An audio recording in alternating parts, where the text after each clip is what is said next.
Hey, good morning. Apologize for the late start here, but we'll call the meeting to order. And we'll start with our review of our onsite packet. Yeah, your on-site packet actually contains the draft of the fiscal year 24 annual report for your review. And then we'll put it out publicly, but we always let the board see it first. So that's what's in your on-site packet. Thank you. Additions and revisions to our agenda. I think just for order of items, we do have someone scheduled to present to us for regarding the annual education program data, which is under new business, and he's scheduled at 11. So we'll make sure that we segue into that at 11 o'clock. And then also, you will note under new business election of vice president. Michaela Heiston had to resign her seat from the board, so we need to have those elections. And just for flow of the meeting, we'll need to do that toward the front end after announcements. Are there any other additions or revisions that I'm forgetting? Just a reminder, just Speak. loud. Okay, so we will move on to announcements. And I just start this part now.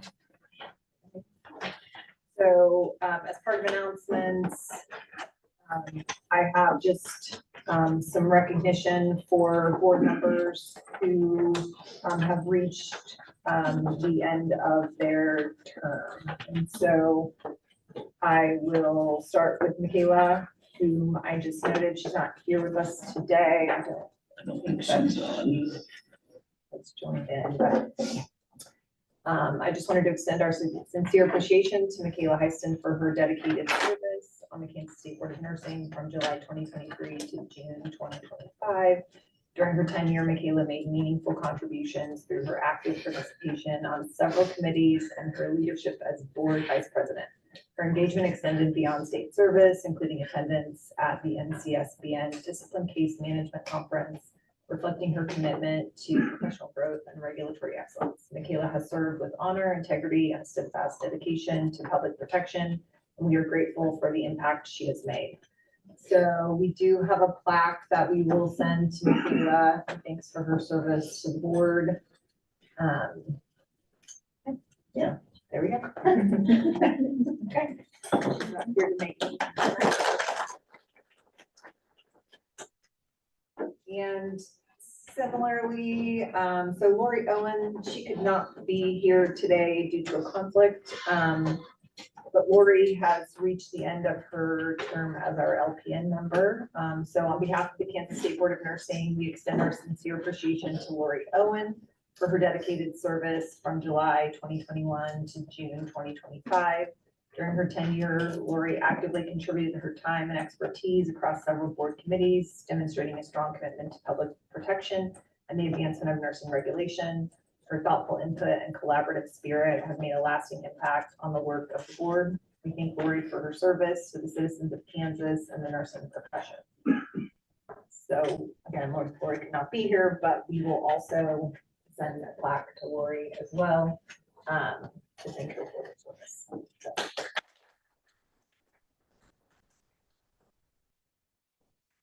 So if we need to officially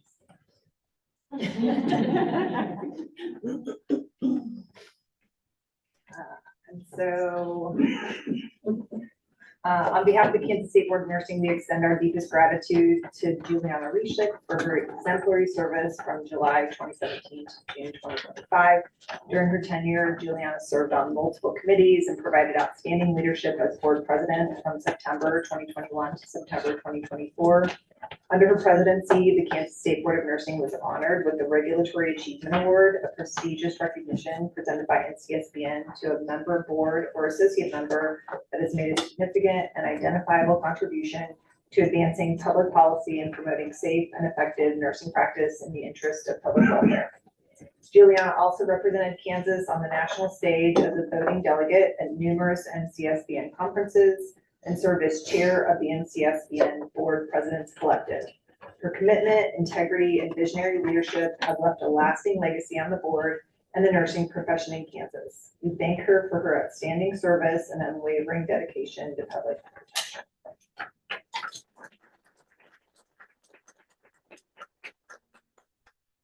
Only thing I'd say is it truly is an honor. And I had a mentor early in my nursing career tell me what an honor it is to serve on this board. And so I applied, and it took me several application processes to get through that appointment.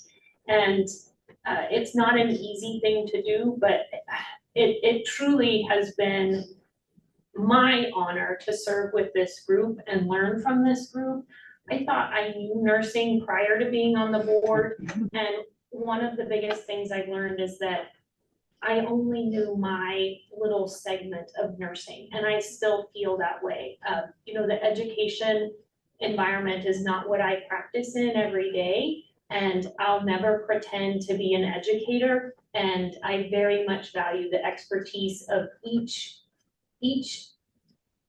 lane of nursing, because we are all unique and different, and it takes us all to make us what we are. And this board is incredibly strong, and I'm honored to be the benefactor of that.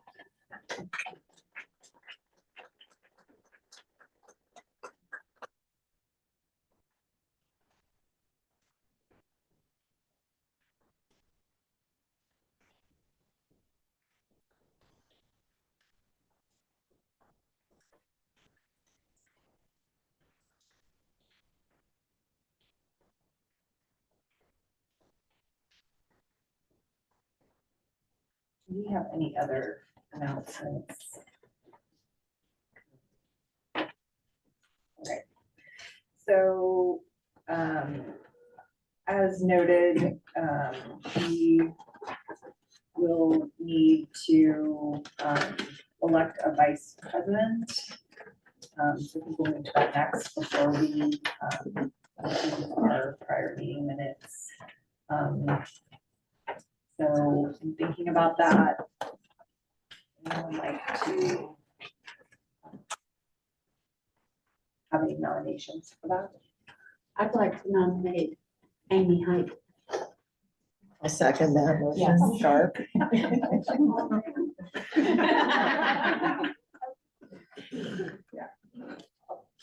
I'm trying to be respectful and ask if you have any comments on that nomination, if you're open to that. Well, that was quite shocking. I prepared for that. Thankfully, I just followed my coffee. I would be honored to serve, so thank you for the nomination. Do you have any other nominations? If someone else is wanting to do it, I would be happy also to share. Okay. So we have a wonderful nomination for vice president. Any additional discussion? Any abstentions to voting? Same. Okay, so all those in favor of Amy Height moving into the role of vice president for the Kansas State Board of Nursing, say yes. Yes. Anyone opposed, no. Congratulations, Amy. Thank you. And thank you.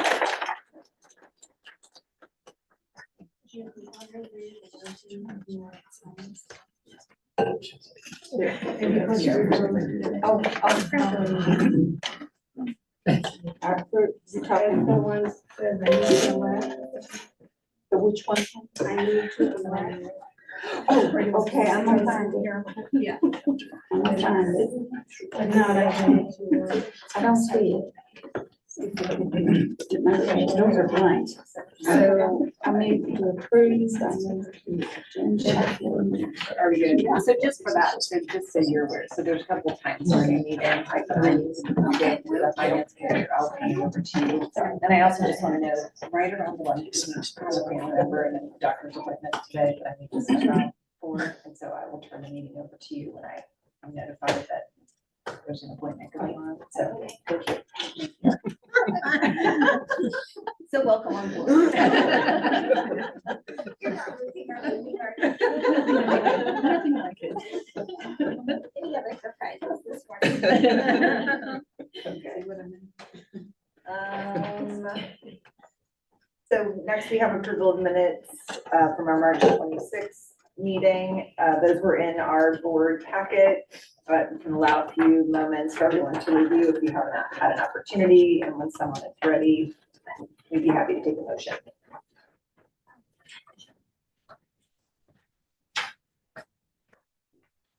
Madam Chair, I move to approve the minutes for the March 26, 2025 board meeting as presented. I'll second. Motion is seconded. Any discussion?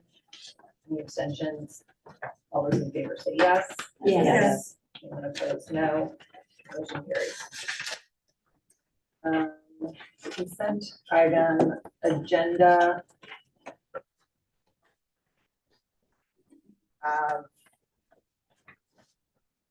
The general motion for anything? No. We don't have anything on Okay. that. So we'll move on to agency reports, and we will start with executive administrator report. Carol. Okay, thank you. You should have this in the staff report section. And before I get started on that, when we go upstairs for lunch, we do want a new picture of the board members plus the officers. Since we just changed that now. All right, thank you.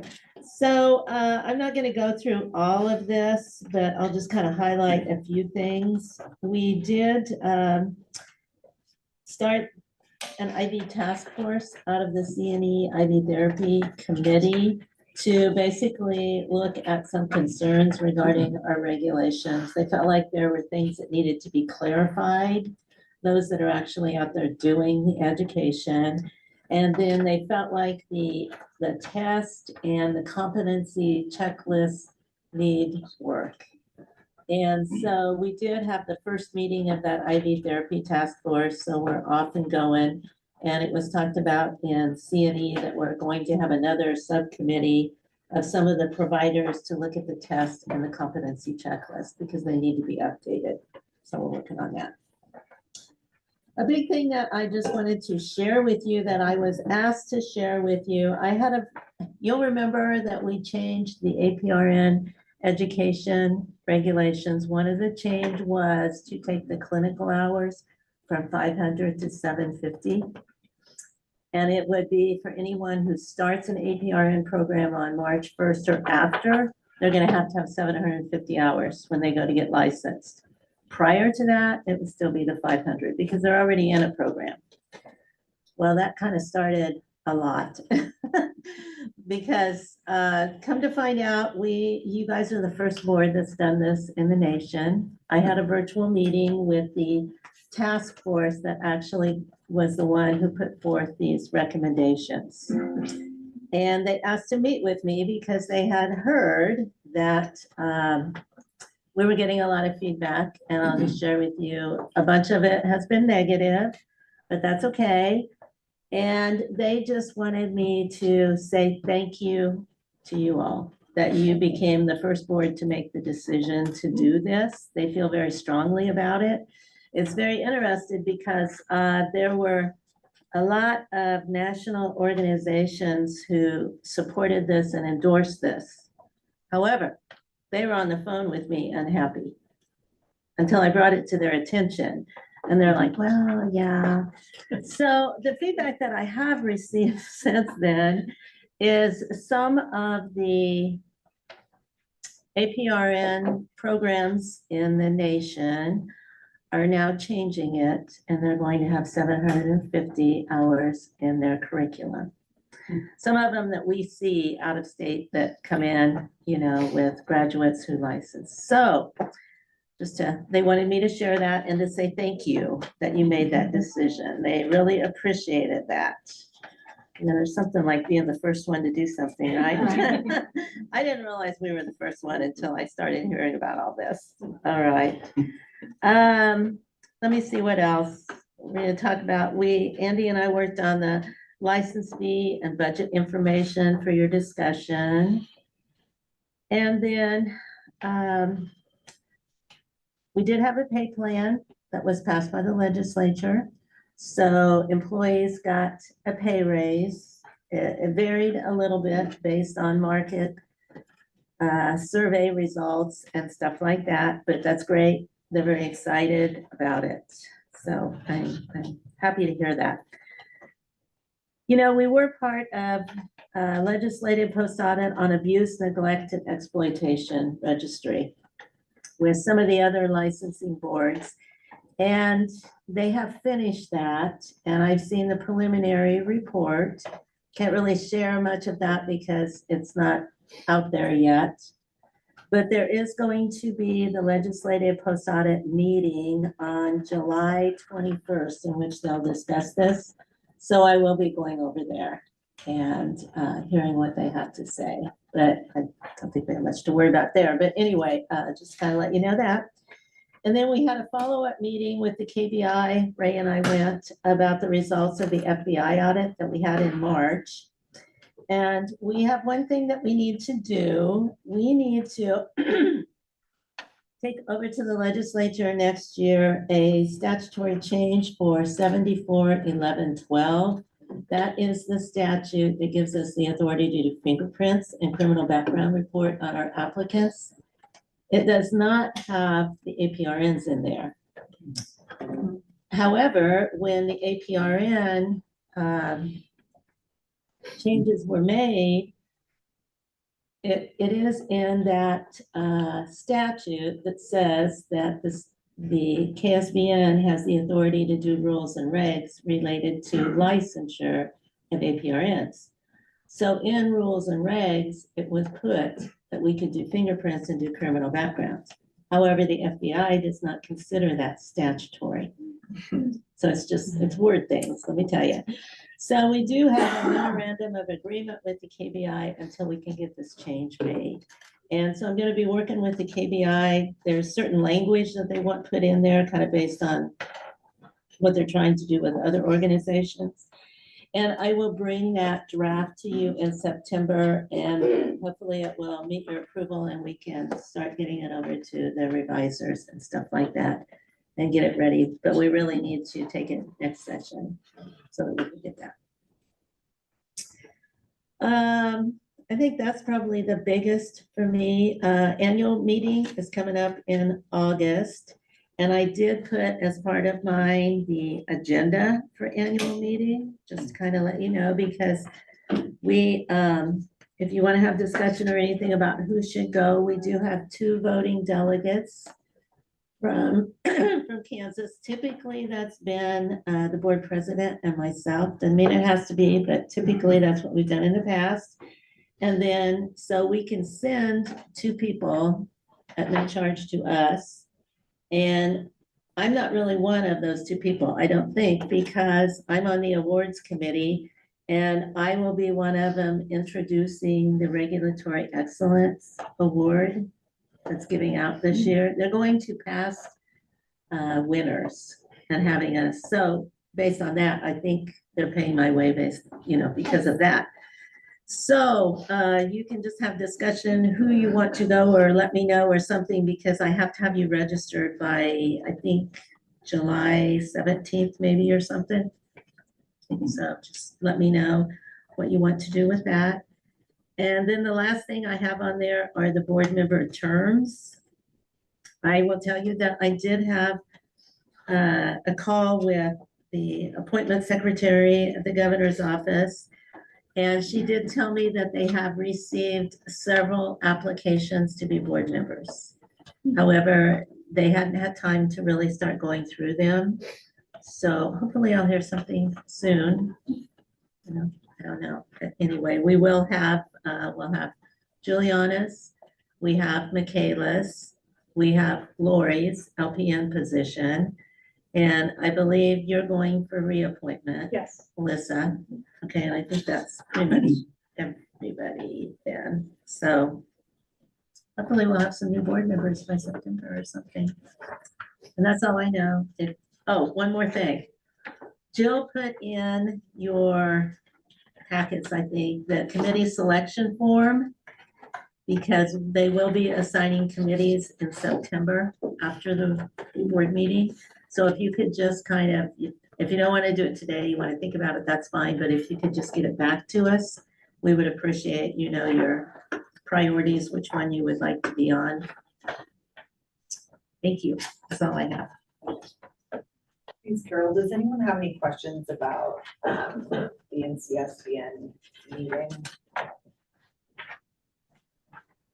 I might just mention that I did attend a meeting. Last meeting, I don't The mid-year? Mid-year meeting. And if you have an opportunity or something that you're interested in, while this meeting is a little different than the mid-year in terms of agendas and discussion, it is very informative and an opportunity to really learn about NCSBN and learn about other boards and all of those things. So if it's something that you're interested in, it's a nice opportunity to have. Please follow up with Carol or me, and make it very easy in terms of setting up your travel. So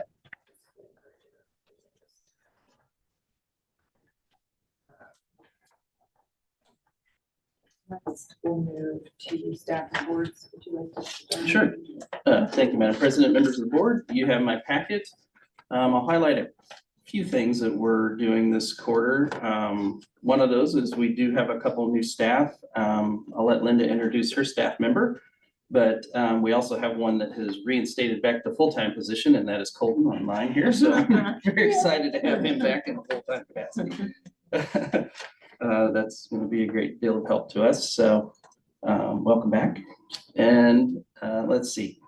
Probably the first big thing that we're working on right now is working towards the completion of phase 2 of our licensure, investigative, and discipline project. Phase 1 completed back in probably early 2025, which was basically updating the infrastructure, all the kind of boring stuff that works.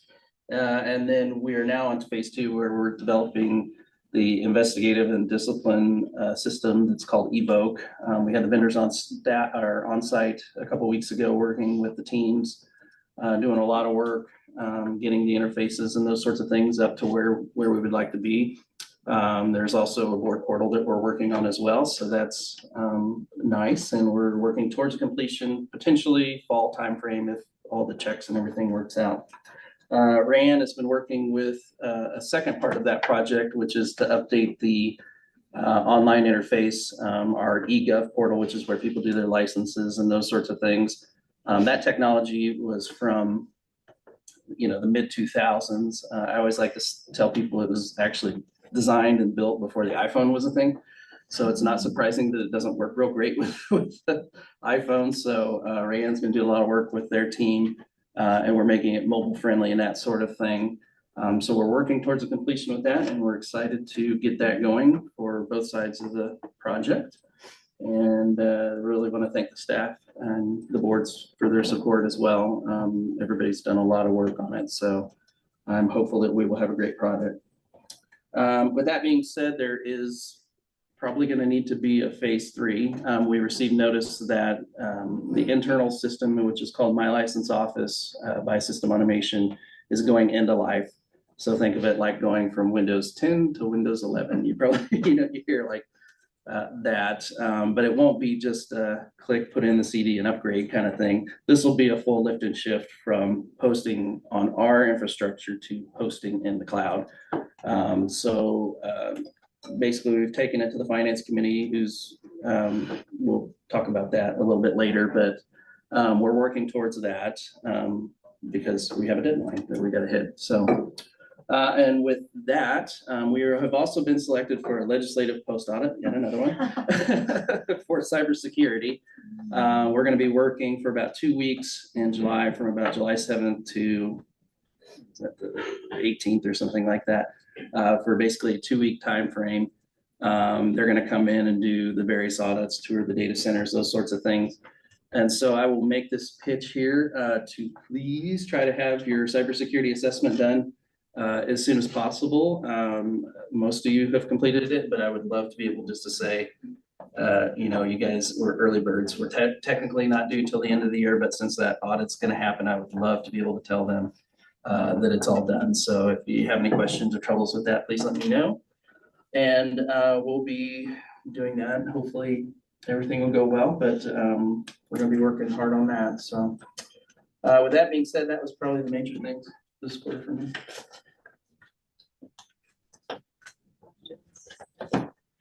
Thank you, Adrian. We will move to education. Thank you, Madam President, members of the board. The staff report this time is a little bit shorter, but it doesn't mean things aren't happening. The 3 site visits we'll talk about during the motions, but I think the main thing I want to point out, we did have the changes in nursing program administrators. I like to point this out just because Jane Carpenter with Washburn University is retiring after 32 years of service. So it's a huge deal for her.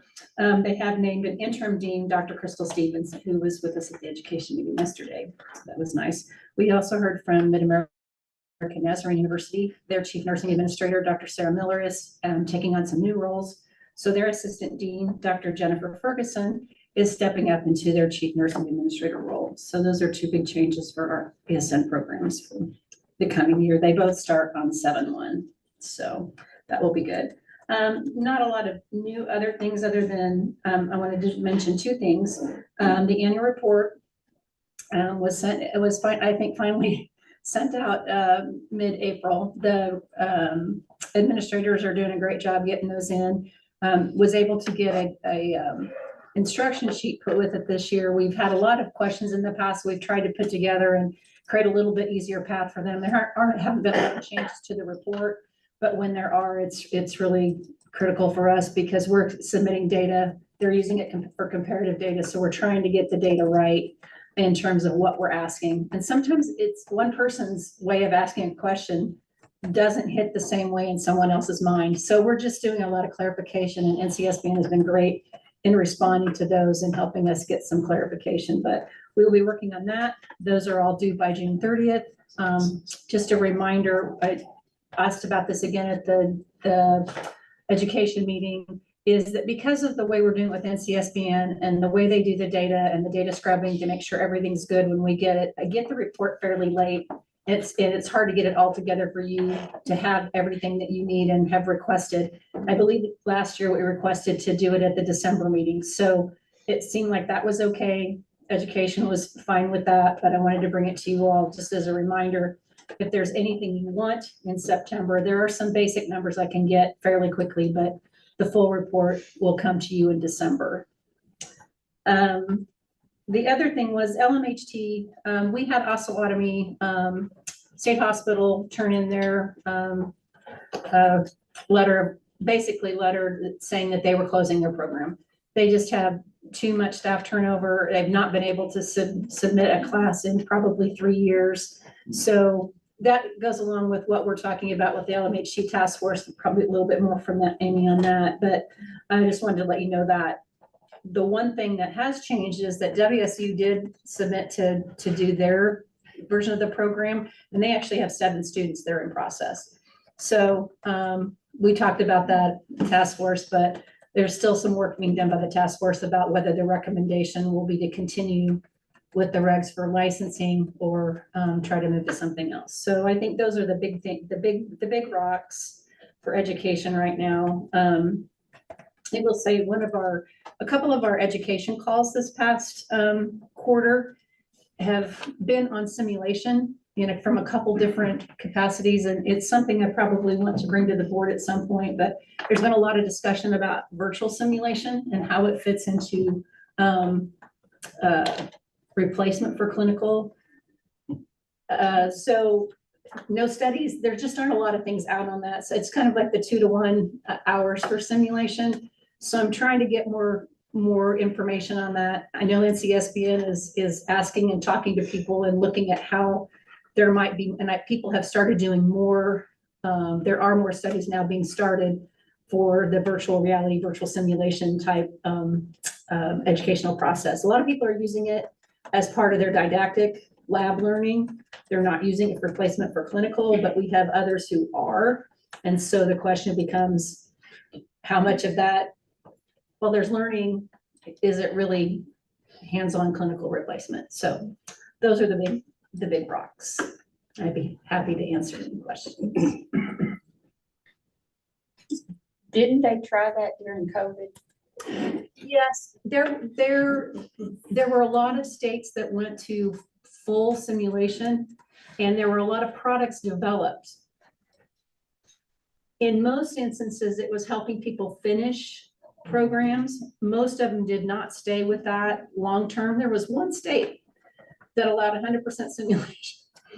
And I don't know where they are with that. Need to check up on that, but I think what they found was it was able to get them through, and they did find that there are some good products that have been developed, and students like it as an opportunity. But in terms of replacement for clinical, there's still some discussion about how that really plays out for student learning and actual clinical experience. So, Because we found that, when you are hired, you can be thrown into the fire really quick. You're expected to hit the ground running. yeah, A lot of our nurses are going into, urgent areas like ER and ICU and these things, and, they're hired straight out. I think that will impact, because learning to, I'm just gonna put it out there, call out names in a waiting room can be a challenge. yeah, It gets harder from there. right, I mean, it really does, to be able to talk to someone and to read the room. right. Well, and I think that's one of the things that I talked about with a couple of administrators recently. I mean, because we were talking about the whole virtual reality, and it's good to a point, because like you say, you can get them in some pretty realistic situations. However, the response is always going to be scripted. You walk into a room, there is no guarantee that that's the script you're going to get. Now, I have to admit, they can create some pretty hectic situations. So they are trying to get them to think maybe a little out of the box on some situations. Not everything's going to be standard. Some of them are. Some of them are going to run pretty. We have a pretty good idea, but you don't know people, and you don't know who's in the room, and you don't know when to take help. So those kind of things, I think, are good learnings. And sometimes a virtual reality or a virtual sim can help them get started on that. But even the direct sim, you can get standardized patients that come in, and standardized family is what I've heard some of the other ones call it, where they actually bring in somebody to be a family member and give them kind of the script of, this is what's happening, how would you respond, and give them some things but they don't even always know what the standardized patient is going to do, because they give them scenarios. So they can respond this way or this way, but they ask them to kind of keep a path so that they can kind of help guide the student as well. So there's a lot of good things being done. It's just the value of all of that as clinical replacement, when we know hands-on is still, I'm going to say it's still the most valuable commodity for them going forward. I mean, they need to know how to do those things in person. So. And get feedback. Yes. And when you go into clinicals and you're with a group of people, group of students, collaboration. What? Support, Working together? support. Hey, I gotta go do this. I'm gonna need your help. I mean, and if you can't learn to ask it then, will you ask it later? Right. All good points. Thank you.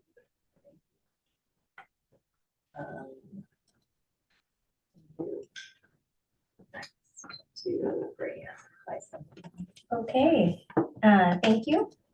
So, okay, you have my staff report, and what I always include the number of licenses that we've issued within the from the previous board meeting, and then the renewal statistics.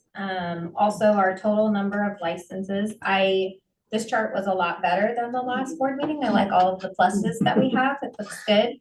But we are in our busy season, so hopefully that will continue to stay that way. So in terms of my updates, we are working on the MLO one.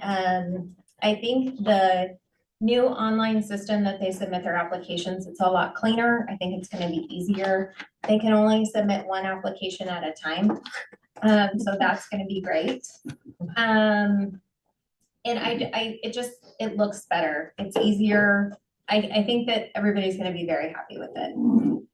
But we're still working on that. I actually talked to Courtney and we are losing Courtney. This is her last week. So I'm gonna meet with her tomorrow. She asked me to just kind of go through and see if I can do an application from start to finish because they were still working on the payment processor. They were still doing, We got that. okay, so they were working on that. So we'll see how that goes after we lose Courtney, because she was amazing. She was really great. Not that I'm sure that they will get someone that's just as great, but she was really good. So, okay, so one of the big sort of things that I wanted to kind of get your feedback and have some discussion about is we, especially in licensing, starting to, well, there's a couple of things. We're starting to see this current trend. People who come in from other states, they attempt to swap their experience for license requirements. That's becoming a huge thing, especially if they're licensed in a lot of other states.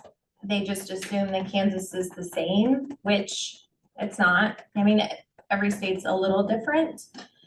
But I'm seeing that more and more as to where they say, you know, well, I'm licensed in all of these other states, or I've been a license for 30 some odd years. So that should qualify me, and it doesn't.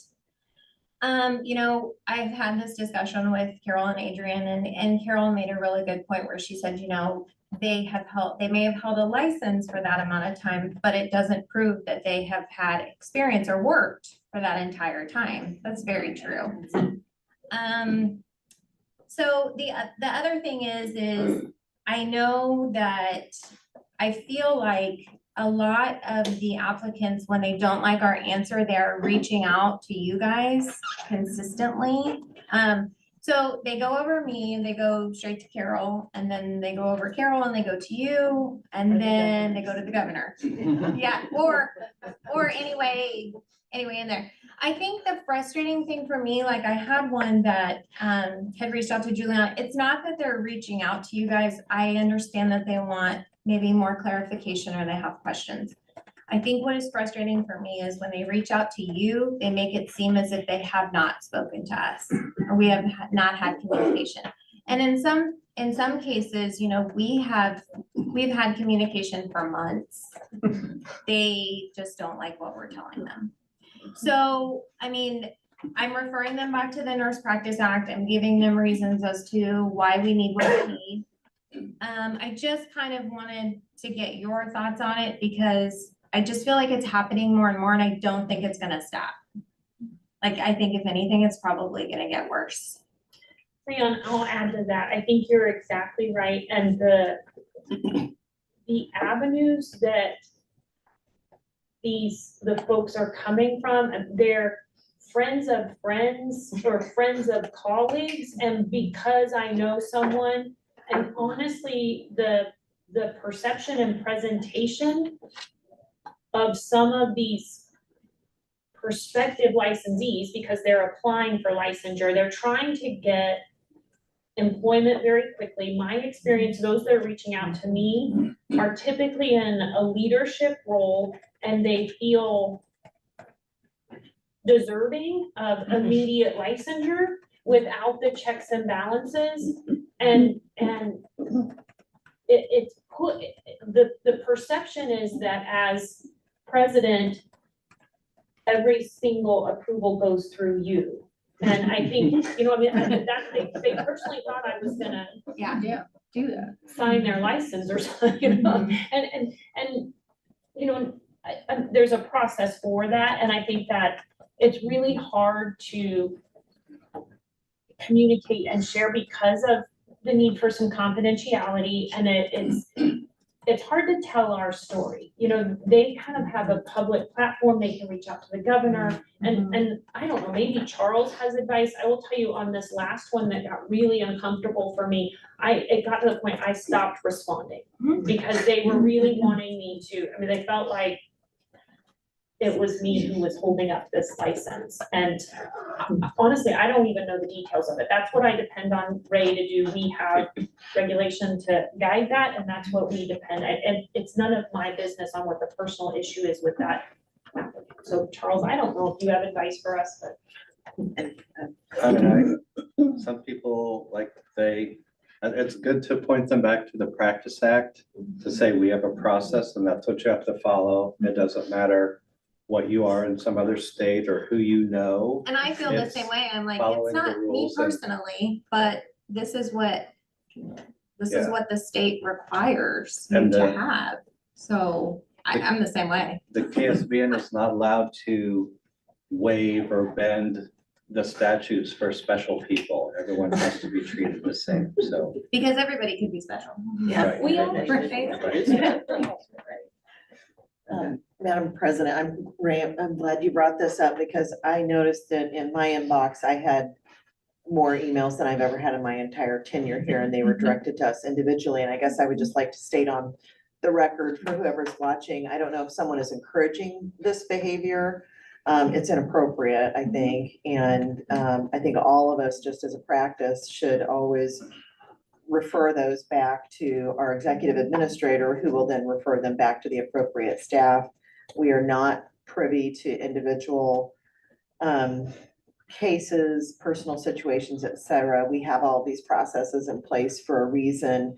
And I think it in fact impairs that person's prospects when they are exhibiting behaviors that are borderline harassment of staff or board members. That's my personal opinion. And I know that we are board members. It is, this is the board, but I will never respond independently to someone who's inquiring about licensure. I don't even sit on that committee. I'm not familiar with that case, but I will always refer that back to our executive administrator to appropriately delegate that and determine if there's a communication problem, if somebody really didn't get their email answered, whatever. It's inappropriate behavior, I think. And I just couldn't tell if someone else is encouraging this because I had so many in my inbox at this Well, time. and I think a lot of what this comes down to too is the applicant. And this will be a battle that we will always fight. They don't do their research before they apply. They've taken a job, they've made a move, they're under a deadline, but they don't meet, we don't have what we need to get them licensed. I think there's this huge perception that we don't want them to work. We don't want to license them. That's not the case at all. We want to get you to work as fast as possible. We just have to have our requirements to be able to let you do that. So, because it used to be the foreign educated ones were some of my sticklers, just because there's components that they have to have from outside agencies and they just wouldn't research it. But now it's just like, they just apply and they're just like, well, I'm licensed in 15 other states. And I'm like, that's great. But They have a multi-state. yeah, and the other they thing is expect it to like, just- if something comes across and, like in the case of an APRN, if they don't meet our credit hour requirement, I tell them as soon as I have the transcript. You don't meet this, and this is your option. Do you have any other graduate classes? I need that transcript to get to that 45. Like, I'm reaching out to them and saying, this is what you don't meet. So, and I can't speak for other boards, but I don't know a lot of other boards that would do that, because some people would just wait for the requirements to come in. If you don't get it in, you don't get it in. well, So, and the other piece to that, is that I think one of the things that I've heard from KSBN is Ray and her team I've said this before, but they measure time to licensure truly in hours. I didn't say days or weeks or months. There are other boards that it takes that amount of time.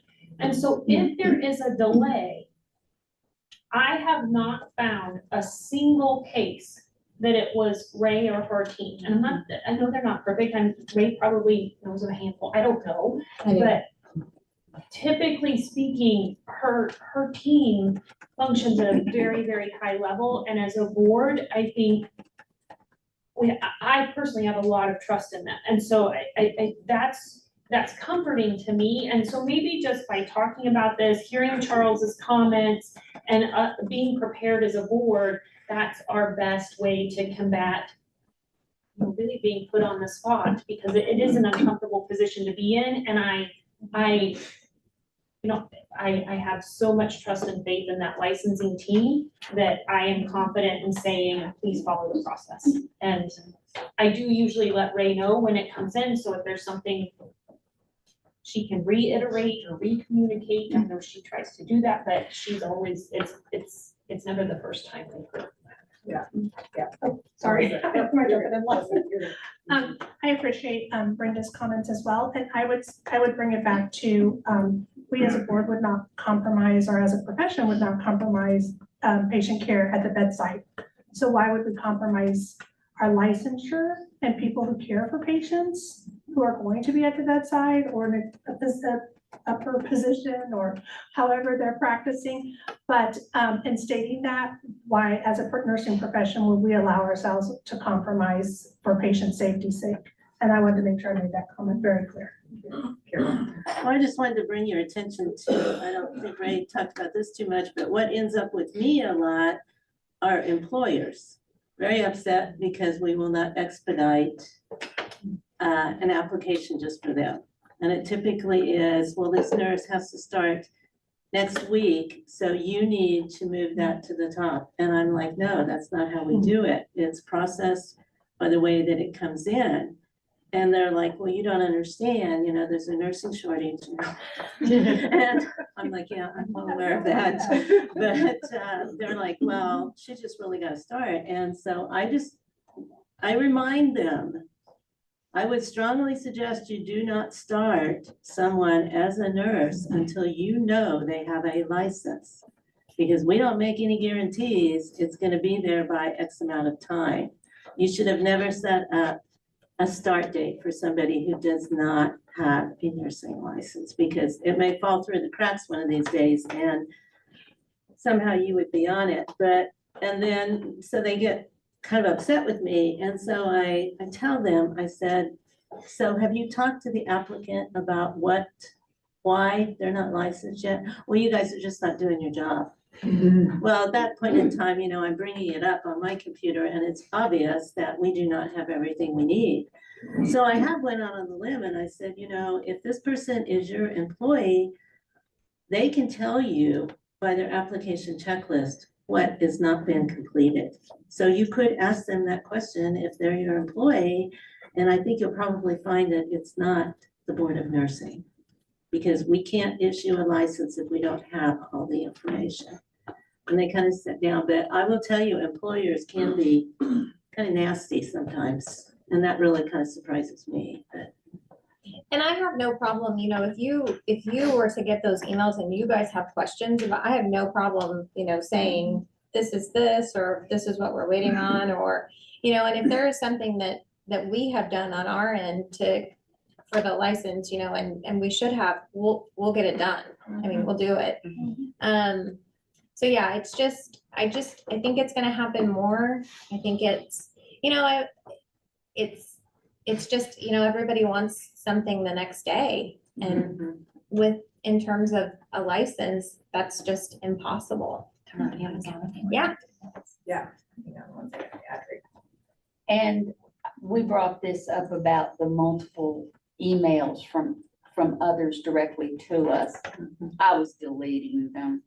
I don't read them because I'm not going to respond. That is not advisable. I could say something very normal in it. But what Carol suggested is we're supposed to forward those. Yes, please do. So we do have an avenue. We can fill her inbox.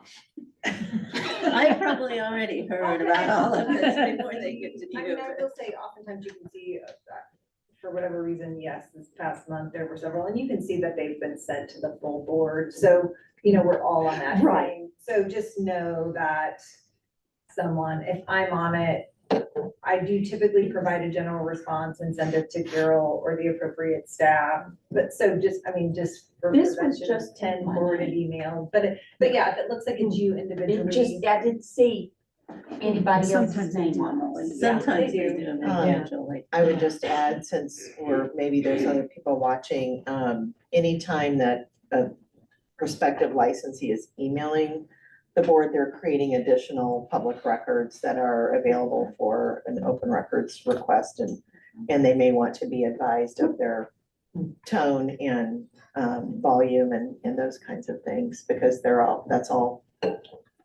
now publicly available, and we are a state board. I will just add to what Ray is saying, because we see it when the applications require legal review and they get bounced to us. I did data just for fiscal year 25 from January just to now. We are still at a 7-day turnaround time for ones that require legal review for, they answered incorrectly, the generic type things, the ones who require a case to be opened because there's a background, there's history, there's something that we have to look at. We're running around 27 days to turn around those, and a lot of that time is we are waiting for them to produce documents. But in that interim, they are emailing all of us. They are telling Carol that we're not responding. They are going to the governor. I've heard from legislators who've called me. And it's like, I just do a timeline of events for the person who's responding to me and say, we received it on this day, it came to us this day, this is when the KPI got done. And during times of high volume, like a lot of graduates, I remind the students when I go speaking to the schools of nursing for the graduating seniors, I remind them, you're one of several who are graduating, who are going to be required to have a background, and KBI can have a backlog as well. So you're not gonna call KBI and rush them to do this, so don't call us. Yeah, I've heard from mothers. I tell the students, I never want to hear from your mother. You're over the age of 18. You need to be accountable for your own actions. I'm very blunt with them because I feel like it needs to be said to them. They need to understand that it's like, we have to do what we have to do. Some of them have a single state license, but they don't understand the multi-state specific requirements for us to be in the nurse licensure compact. I can't work. You need to give me my multi-state. No, you have a single state. You can work. And the reason we're holding it is because you don't meet all of the 11 ULRs. And if you want to try to, tell us that you do, then submit the document so that we can have that reviewed and presented. There's so much misinformation, but And we then are they say, what are responding. ULRs? Yeah, exactly. Yeah, then it's like, what do you mean? So I tell you, the education that we have to do, and we are answering all of these questions to all of these people, and it is time consuming, but we constantly on our side review our processes to make sure that we stay within that 7 to 10 day review period for those apps that we can get out the door. Mara sends over several every day back to licensing saying these are ready to go, these are ready to go, and then we meet weekly with our chair to go over the rest of them. So a lot of times we're waiting on the applicant to produce things. So just FYI. One thought is, I've heard a little bit about the volume and that potentially we could put one of those auto responders on that says this is a from board to board official communication. If you're talking about your, so we'll have Charles help us practice. Speak to the appropriate department basically, and give you guys a little cover. That way you don't have to worry about like timelines to response. The auto responder will tell them if you're talking about an application that's not appropriate for what have you for a board member, see the board for Yeah. something like that. Would that be Yeah. something that would be helpful? Yeah, I think that's a good idea. So Charles. Or Jesse. Just to external emails and not, Right, it would be for if external. Carol and I Right, I guess if another state agency emailed you, that might come through. but General public. One other thing, kind of going off of what Brenda said, that you're creating an open records, issue. We do on our side create call logs, so anytime somebody's calling in, we have a call log that goes to that file, and as well as all of the email chains. We have all of those saved as well, so, we do save all of that and the responses, so we are able to see that piece, but. I have a quick suggestion, and we can think about this, it doesn't necessarily have to be answered today. I know we've done paperwork, we've done like updating the website. What about a video, like a YouTube, kind of quick and to the point? I know everybody, they go to the schools and all of that, but maybe something quick, since we're at the tips of technology anymore, having that video available, kind of like the most questions. For one of the positions we're looking to fill, that we're looking at maybe a technical writer of sorts and videos and those sorts of things, we're gonna be part of that position. Fantastic. Well, that's all I had.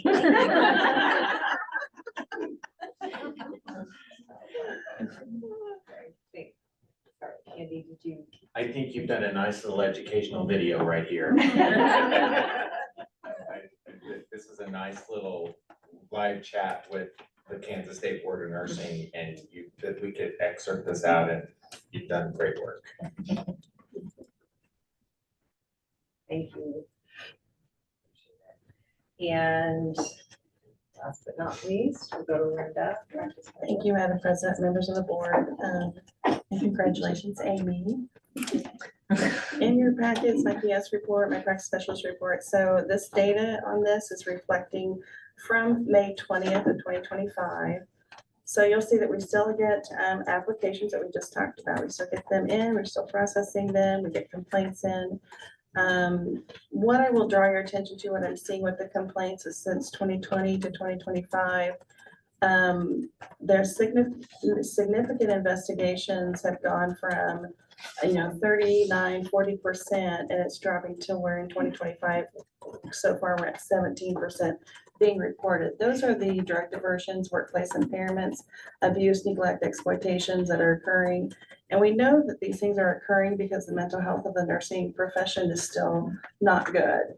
But there's concern to me that there's not a lot that's being reported. And we also know from research that 70% of adults have some sort of trauma history. So there's triggers in place, for all of us that, we're susceptible, we're human. But I see a trend that we are not getting the reports of these A&Es and these drug diversions, workplace impairments, and that's starting to cause me a little bit of concern. I'm not sure how to address it. It might be something I visit with Carol and see what kind of things we can come up with going forward. We do, processing cases still in applications, like I said, open records. This has gotten, I'll be happy when our case is fully live and wonderful and Andy takes this completely over. It's gotten crazy this last quarter, I think, especially. Just since I did this, I received 9 more in the last, 2 weeks? So I've done all but one just came yesterday, and it's been quickly done, but mailing lists are fully functioning in the ArcCase software system. So we do get the receipt in. There is a way for them to log the invoice, the payment system, and then they are being produced through ArcCase. So that is fully functioning, and Andy and Stephanie have been wonderful writing up the procedures, asking the questions, and making sure everything's fine-tuned in the ArcCase software. We have also, Andy was wonderful in being able to get the link on the website for this ArcCase. So we wanted it specifically for the mailing list requests, but we're also finding that people are finding it for the open records requests. We're running them through just to kind of like see what do we see, what can we do. So we can receive them. We can do the submission of the invoice through them, and we can do a production that way as well. But the compiling of the documents, the reviewing and the redacting, all are separate still. And I'm not sure what we're going to be able to do, if we're going to be able to do, but we have a tentative, to kind of like work together and get this ready and have it ready by October 1st, barring any other complications and a lot of licensing application questions. I don't know, but So that's where we're at currently. So Andy and I, we have Stephanie and Andy and I meet every other week. And then on the off weeks, we meet with, our case to kind of like go over any things that we're seeing that we kind of need extra, input from. So that's going very well, but I hope to have that up and running by October 1 and have Andy being primary and me being a backup by October 1st. So, since the last board meeting, we have hired a new investigator, nurse investigator. Sarah Busby joined us as a full-time RN investigator. So, second week, be nice. She keeps coming back, so we just keep her. Like I said, we've implemented ArtCase.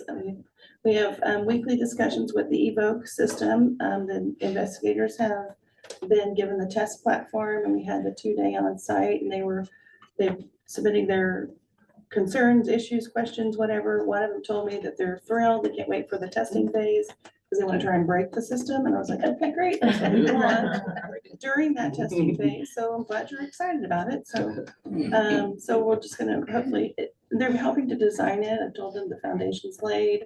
You now are designing where the walls are gonna be in your, if you're gonna have a window there, a door there, whatever. I don't care. I don't care what color you pick, but this is what we all have to live with. And they're all very, I even have a picture of Ruth, who is our older nurse investigator, and she is excited sitting next to to Rebecca from SA from System Automation. And so she's excited. So I was like, okay, if I got her on board, I got the rest of it. So we did attend some meetings. The various staff went to various things. I think that's about it. Pretty much. It's been a busy quarter. So. Any questions? I've already kind of tag team on Ray, sorry.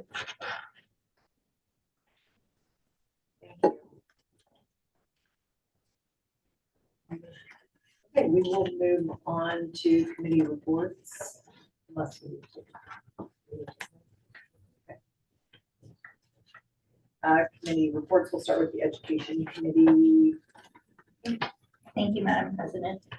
Before I start our list of items to approve, I just wanted to give a couple announcements.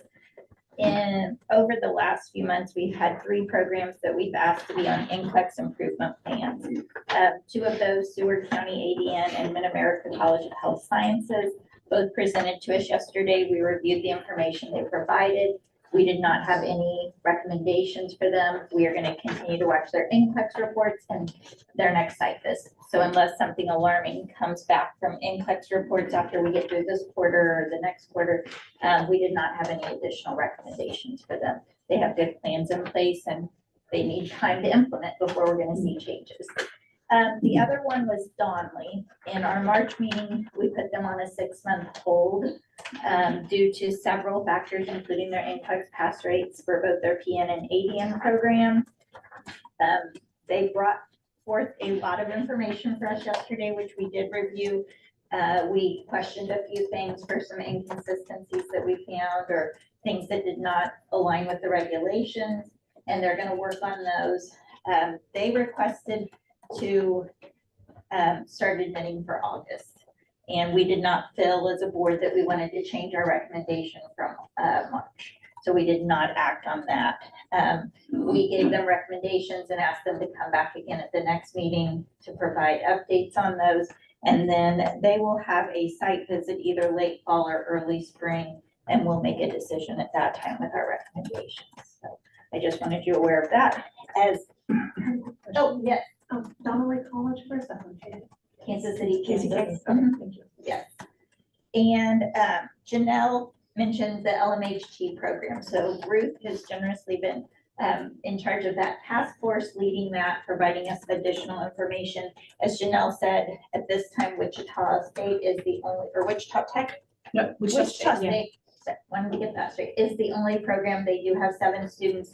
Debbie said she didn't really have a time frame for when they will all complete the program. We would definitely want to teach out those students under the current regulations that we have, but then the recommendation was for a communication with KDADS to possibly consider moving that to a certificate versus a licensure. So hopefully that meeting will occur before our September meeting, and then we will make further recommendations. So just a few things that happened yesterday. Any questions? Oh, yes. Just one addition, there is a behavioral health group, I just wanted to add that, that's already kind of in process. With, I think KDADS is involved in that, so we're hoping to kind of go through that and be able to see where they are in process. We've never been invited to that table, and probably for good reason, but maybe to see what their thoughts are on this too, so, thank you. And if something was a certificate program, would it fall under some other oversight versus? We would maybe consider that, if KDADS was amenable to that versus licensure and under the board of nursing, so. There is a behavioral health board, I believe. But right now, I know, we know KDADS has a group, so I think that's why we, as a task force, they talked about maybe using that as a kind of a jump off spot to how that might work. I mean, if it becomes a certificate program, it really isn't ours anymore. Because the licensing is the only thing that we're there for, but with just the level, everything else is in that report, but I think that was the idea. I just want to draw your point. We do have like 38 licensed mental health technicians. So we would still support them. It maybe it's just the education thing that would be moved or something, but I think we just have to be real clear that we are supporting LMHTs because we have these licensed. Any questions about any of that before I start my motions? Okay. Go for it. So number one, it was moved to approve the amended consent item agenda, which included the nursing education staff report, the 2025 site visit schedule, and the petition to test retest summary from February 21st, 2025 to May 21st, 2025, with 3 petitioners from the on-site packet. Motion, is there a second? Second. Thank you. Any discussion? Any abstentions? All those in favor say yes. Yes. Yes. Anyone opposed, no. Motion passes. It was moved to accept the follow-up after first graduation site report for Galen College of Nursing ADN program and approved for 5 years. I'll second. Thank you. Any discussion? Any abstentions? All those in favor say yes. Yes. Anyone opposed, no. Motion carries. It was moved to accept the focus reapproval site visit report for Flint Hills Technical College PM program and to approve the program for a time period of 5 years. I'll second. Thank you. Any discussion? Any abstentions? All those in favor say yes. Yes. Anyone opposed, no. Motion carries. It was a move to accept the initial site visit report for Cloud County Community College PN level program with a follow-up visit for the PN level to be done in conjunction with the next ADN site visit in spring of 2027. I'll second. Any discussion? Any abstentions? All those in favor say yes. Yes. Anyone opposed, no. It was moved to accept the major curriculum change request from Wichita State University's undergraduate BSN and ABSN program to incorporate CCNE's 2021 new essentials, which include new courses and elimination and integration of previous courses which align with KBOR's universal pre-nursing transfer requirements as presented. I'll second. Any discussion? Any abstentions? All those in favor say yes. Yes. Anyone opposed, no. Motion carries. It was moved to approve the major curriculum change request from the University of St. Mary MSN graduate to 1, separate clinical hours and didactic hours for all NP courses. Number 2, drop the NUFP from FNP courses and revert to the division standard NU. And 3, remove the lab credit from NUFP 785 and NU 796 and replace it in didactic. I'll second. Any discussion? Any abstentions? All those in favor say yes. Yes. Anyone opposed, no. Motion passes. It was moved to approve the major curriculum change request from Butler Community College to grant IV therapy certification for students in the first level of the program who successfully complete IV therapy requirements and pass their NCLEX PN. A second. Any discussion? Any abstentions? All those in favor say yes. Yes. Anyone opposed, no. Motion carries. It was moved to approve the major curriculum change request from Manhattan Area Technical College to change all clinical courses in the PM program from pass-fail to a graded format to align with the didactic courses. A second. Any discussion? Any abstentions? All those in favor say yes. Yes. Anyone opposed, no. Motion carries. It was moved to approve the major curriculum change request from the University of Kansas to change the delivery method to either in-person, online, or hybrid modality for NURS 472 evidence-based practice, translating research to practice.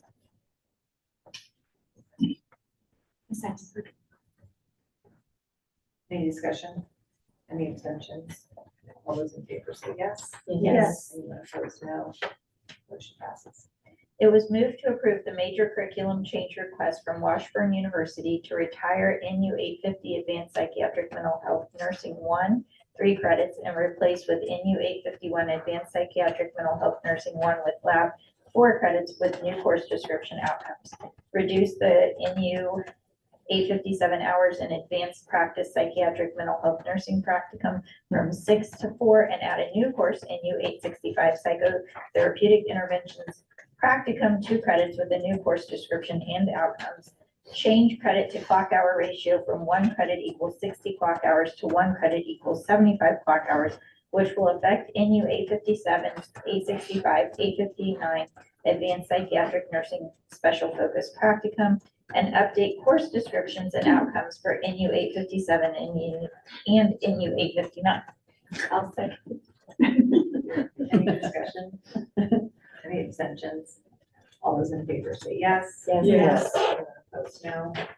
Motion carries. It was moved to approve the major curriculum change request from Fort Scott Community College to change the in-course sequencing, leveling, and distribution of medical surgical nursing content across 3 semesters instead of 2, without a change to total credit hour.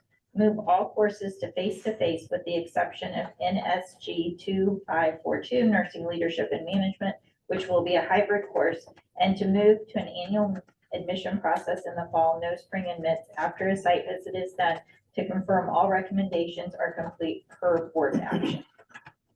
I'll second. Any discussion? Any abstentions? All those in favor say yes. Yes. Anyone opposed, no. Motion carries. It was moved to approve the major curriculum change request from the University of St. Mary BSN program to allow hybrid, remote, synchronous, and asynchronous presentation of BSN content and add an additional spring start date with no increase to approved number of annual admissions. Any discussion? Any abstentions? All those in favor say yes. Yes. Anyone opposed, no. Motion carries. Final one. It was moved to approve the major curriculum change request from WSU Tech Indian program to decrease the number of admits to the PM program from 80 to 55 each semester, up to 110 annually, and expand the ADN level by 30 seats and allow for a spring admission, which would offer 60 seats annually. Any discussion? Any abstentions? All those in favor say yes. Yes. Anyone opposed, no.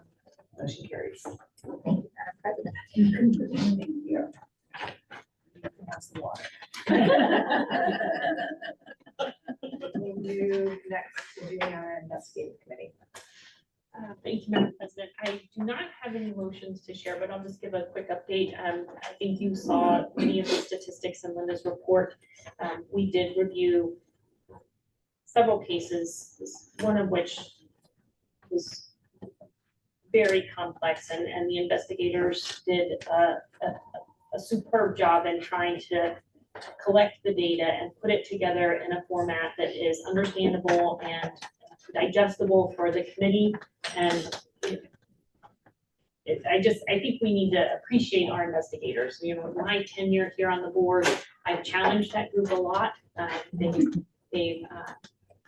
made a lot of improvements with Linda leading them now. They've decreased the time that it takes to process claims and reports, and they work really hard to do what they're doing. They're going to continue that work with the new software, and everything they've done. But just a big shout out to that committee and the level of work and time that they spend. It is taxing, so thank you. Did you want to mention the presentation? Yeah, we can talk a little bit about that. We did have two presentations. Thank you, Adri.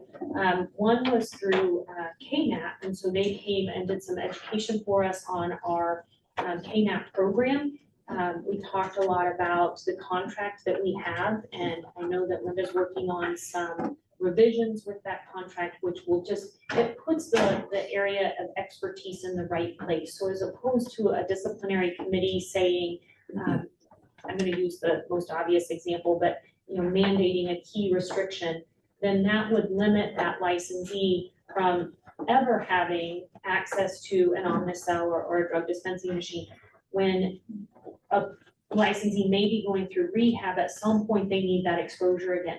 So we would try to not do that from an investigative committee perspective and allow our KNAP team to have more specifics in what those stipulations might look like in their practice limitations and the timing of those restrictions so that they can regain that experience and then regain their full licensure ideally over time. So it was good to hear from Stephanie, who's the executive director at KNAP and the support that they provide us. And that relationship is continuing to be very strong and collaborative, which we were glad to see. The second presentation we had was from a group that Linda made connection with at a conference that she went to through NCSBN.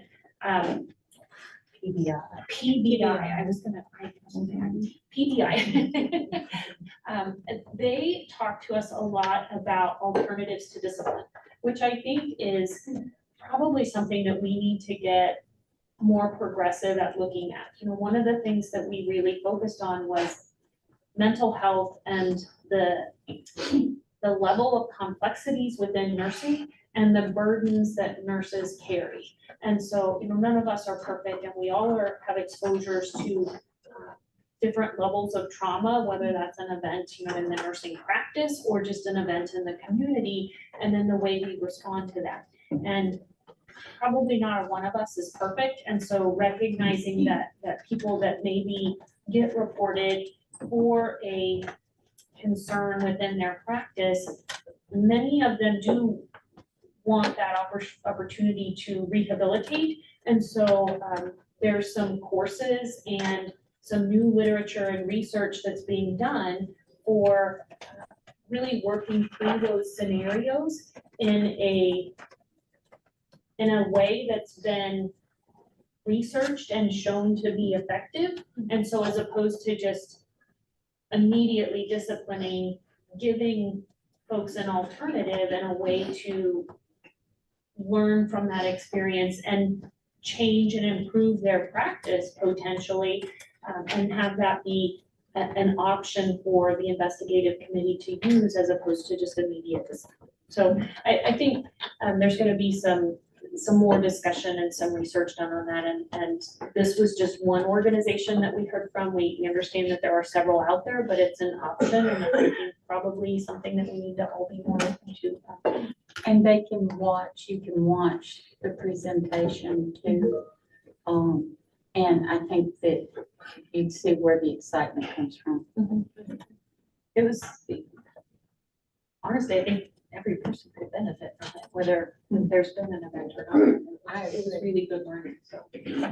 I have a quick question. Sorry, quick question. So as you look at this and as we progress forward, is there a plan to eventually maybe get all the CMOs in the state of Kansas kind of together and gather and saying, hey, we're seeing an uptick. This is what we've learned. Here's some suggestions to help the state of Kansas. Is that kind of an ultimate or too far? I think that would be incredible. There's a couple of avenues. So there's a KLNL, which is the Kansas Organization of Nurse Leaders, but not everyone is a participant of that. But I think that would be a good avenue to start with. The other thing is Linda's been going out and visiting with different hospitals. So she does a lot of schools and new graduates, but she also has gone to hospitals and risk managers and connected through that avenue to educate on, what are potential potential disciplines, what is the nurse practice, what are, you know, and so, I don't know, Linda, if you have any other comments or anything to say, but I don't know that we've talked about that specifically, Melissa, but I think it's something that we can consider easily adding to a presentation and doing different types of presentation, but I think that the presentation we saw was like an option for the committee besides just what's currently disciplined. Kind of like what we have for the drug diversions, workplace impairments, we have KNAP and mental health, but this is more for practice related issues. So it's like, and it's an option. It's not like everybody's gonna be able to do this, and then there's a cost involved as well, but if they look at the cost involved in the KNAP program for an alternative to discipline program and the cost involved for this type of alternative to discipline program, it's kind of probably running about the same. So, you know, does the board believe that they need to have some sort of change in behavior, and is this an option for them? I think it all needs to kind of be researched and kind of figured out more, but there's And options. once you watch it, you'll get a much better idea of the potential. it's, my first thought as we were watching the initial concept was it's somewhat like individual counseling, except I think the benefit, and she referenced that in the presentation, the benefit comes from the group participation and what others in that group may teach you and what you have to teach others, and then that accountability. So it was really interesting. I appreciate the focus on anything that would involve trauma-informed care for employees, because I think in nursing, we've done a really good job of taking that to our patient world, but not to our nursing staff. And so anything that could come on the table here with our board that would open our minds to that, or we could influence the practice part of it out there with systems, because it can't just be left up to a CNO. I think this needs to be integrated into systems that involve employees. And I think it's really our organizational culture in nursing right now that is driving nurses out of practice. Being a therapist and a psych nurse, I would never make excuses for people that are caught in an addiction that need to get out of that. But I think I'm making a general statement that there needs to be more awareness and maybe an influence on systems that could provide a different approach and support within hospitals and outpatient facilities. I would say, what I appreciated was the opportunity for remediation. We don't have that tool, and we've been challenged on that in the past. Some boards, I think, overuse remediation at the expense of public safety, so I think that will be our challenge to make sure we're really looking for behavior change and options for people who we believe have that potential, and giving them that opportunity. And even in our case review on Monday, we had several cases where we thought this might be a good this would be a place where remediation would have been a nice option to have, because we'd really be looking at potential for behavior change rather than punishment. And I think Right, that's and that's the the key, difference. punishment versus an opportunity for change. And just like I know in working as a therapist with, including nurses that have even been on probation or parole after doing hard time, if you don't have the monitoring in there and that expectation that there is a line that I cannot cross, then that will often be crossed, because there will either be an addiction that could have gotten hold again, or maybe I've worked with nurses that have character flaws. And they are not pro-social.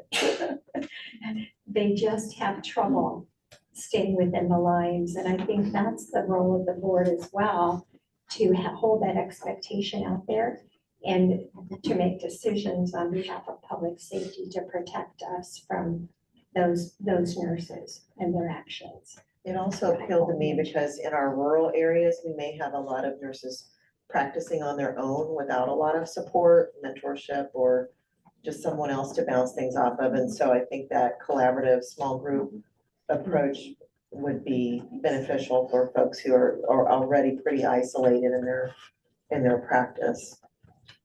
So Madam President, I think the next steps from this is really to, that we're looking at suggested revisions to the discipline rules and regs and statutes. how could we incorporate this idea into those. Got your work cut out for you. Thank you, Juliana. Next, we have CNE IV therapy, so I will turn the meeting over to Amy. Thank you. So Andrea, if you'd like to provide the report from the CNE IV therapy. Thank you. We had good discussion. I have just a couple of motions. I will mention, as Carol discussed earlier, we did talk a little bit about the IP certification task force and also looking at an additional task force regarding testing and competency. So just another direction, moving, trying to shore up some kind of guidelines and consistency in that area. So we do have a couple. It was moved to approve the consent item agenda, which includes IOA statistical report, single provider approved from March of 2025 to May of 2025, and provider relinquishments. Second. Thank you. We have a motion and a second. Any discussion? All in favor signify by saying yes. Yes. Opposed, no. Abstention. Motion carries. It was moved to approve the long-term provider 5-year renewal application from BE Education Group LLC, LT 02580310, and return to provider with comments. Second. Thank you. We have a motion and a second. Any discussion? All in favor signify by saying yes. Yes. Opposed, no. Abstentions. Motion carries. It was moved to approve the long-term provider 5-year renewal application from Case Management Society of America, Kansas City, CMSA KC, LT 02060606. Thank you. We have a motion and a second. Any discussion? All in favor signify by saying yes. Yes. Opposed, no. Abstentions. Motion carries. It was moved to approve the long-term provider 5-year renewal application from Interim Healthcare, LT 03050620, with request for certificate template for example submission. Good. Thank you. We have a motion and a second. Any discussion? All in favor signify by saying yes. Yes. Opposed, no. Abstentions. Motion carries. Our final, it was moved to approve the long-term provider 5-year renewal application from Salina Surgical Hospital, LT 070706. Second. Thank you. We have a motion and a second. Any discussion? All in favor signify by saying yes. Yes. Opposed, no. Abstentions. Motion carries. Thank you. Report. Next. Thank you, Madam Chair. Well, we had a very quick discussion yesterday, which was very nice. We had to table that to September. Thank you. Sorry about that. We don't have any motions today. Just a quick update. Unfortunately, there's no PMP that was canceled. We had a little more movement on the CMN I regulations, so we'll be looking at the latest draft, hopefully get those concerns up and running by September, and we'll see how that goes. And then we're starting the process on PER 60-9-106 draft revision, and then looking at implementation of substitute percent bill 67 with CRMAs, and that should be starting as of July 1st. And we'll make sure to keep everybody updated on the website. And that concludes my report. Madam Chair. Thank you. Madam President. I'm not sure who chaired the practice committee. We did not have a 10-minute meeting. But it was fantastic. So, first of all, thanks for all the preparation that went into this. Committee members came prepared with questions. We had two presenters. First from the Kansas School Nurse Organization, where they presented their updates to medication administration within the schools. And we had some recommendations that they're going to take back, and they will write it into their packet. They will email it to us so we can look at it, but we wanted them to be able to have that at the beginning of the school year. So we were able to do that. The next part I also see is I think it's in unfinished business. So we had Deirdre DeGrotto, a certified professional midwife, come speak to us, give us some education on not only her practice, which was very extensive, but also what that looks like across the state. And what we were able to determine is that they don't have a regulatory body over them. They've got a national organization that they're voluntarily can report issues to. You know, Deirdre was very conscientious, well prepared, gave a great discussion, but what it highlighted to us is that we need to ask more questions. We need to understand better. There is no governing body over them. And so we don't know what our recommendation is. Am I saying this right? We have more questions. Like, they brought some answers, but we have more questions now. So like Melissa, you were there. Does that characterize it? Yes, it does. I agree. So more to be discussed there. We only had one motion. So I move to approve the consent item agenda, which included practice calls report. Second. Any discussion? Any exceptions? All those in favor say yes. Yes. Yes, and opposed, no. Motion carries. Thank you. And I will turn the meeting back over to Amy for. Thank you. Next, we have the Finance and Risk Management Committee.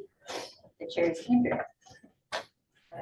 So we had a good discussion, just reviewed, current annual revenue projections, that we finalized, we'll review again in September.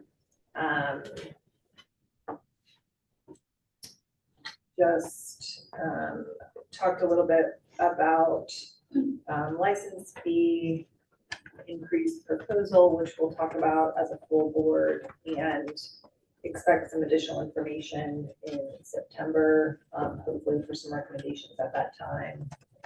Updates on the new software for licensing database, as they have a impact. That we don't have any motions, so.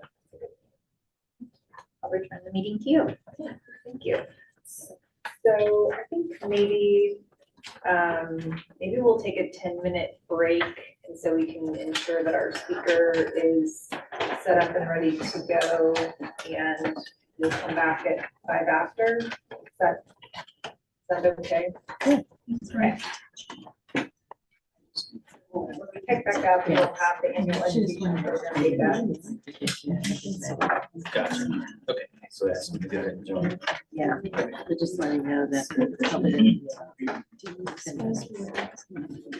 Taking a short break. Okay.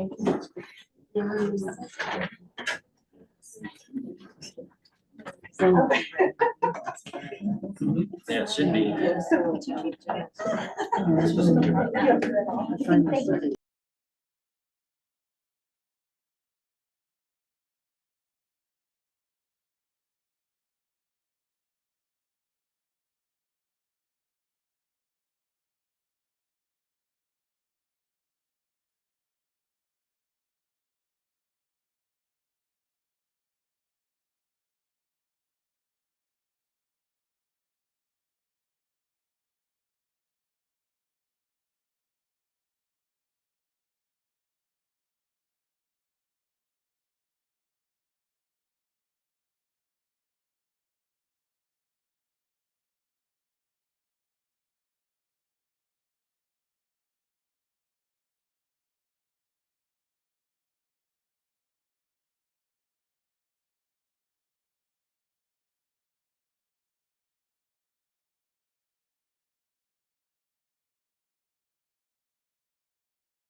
Okay, thank you. So we should go back in session and I will actually turn this to Adrian. Can you give a little introduction for our, or Carol, whomever, just introduction for this next presentation?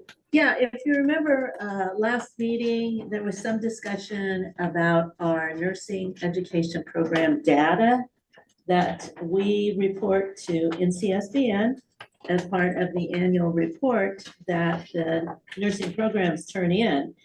So there was some interest in seeing if we could do our own report with NCSBN's help that would just cover Kansas, you know. And so we talked to Nancy Spector at NCSBN, and she gave us some good ideas. And Nancy actually is not able to be here to kind of help explain the process and everything, but she asked Brendan Martin if he would stand in to kind of explain the process. And I will just tell you, they do a very nice National Nursing Education report, annual report.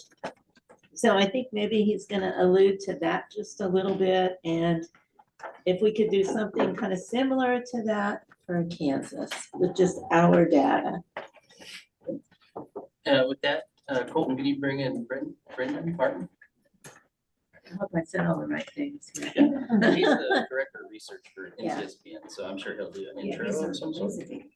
Yeah, he's actually talked to you guys in the past about different things. Good morning. And Carol, you did an excellent job. I was listening to that background. I couldn't have done it better myself, so I was happy to be muted. Well, thank you. So is the floor mine? Yeah, the floor is Okay. all yours. All right. Well, perfect. Well, first of all, good morning, everyone. Thank you to the Kansas State Board of Nursing for inviting me to participate here.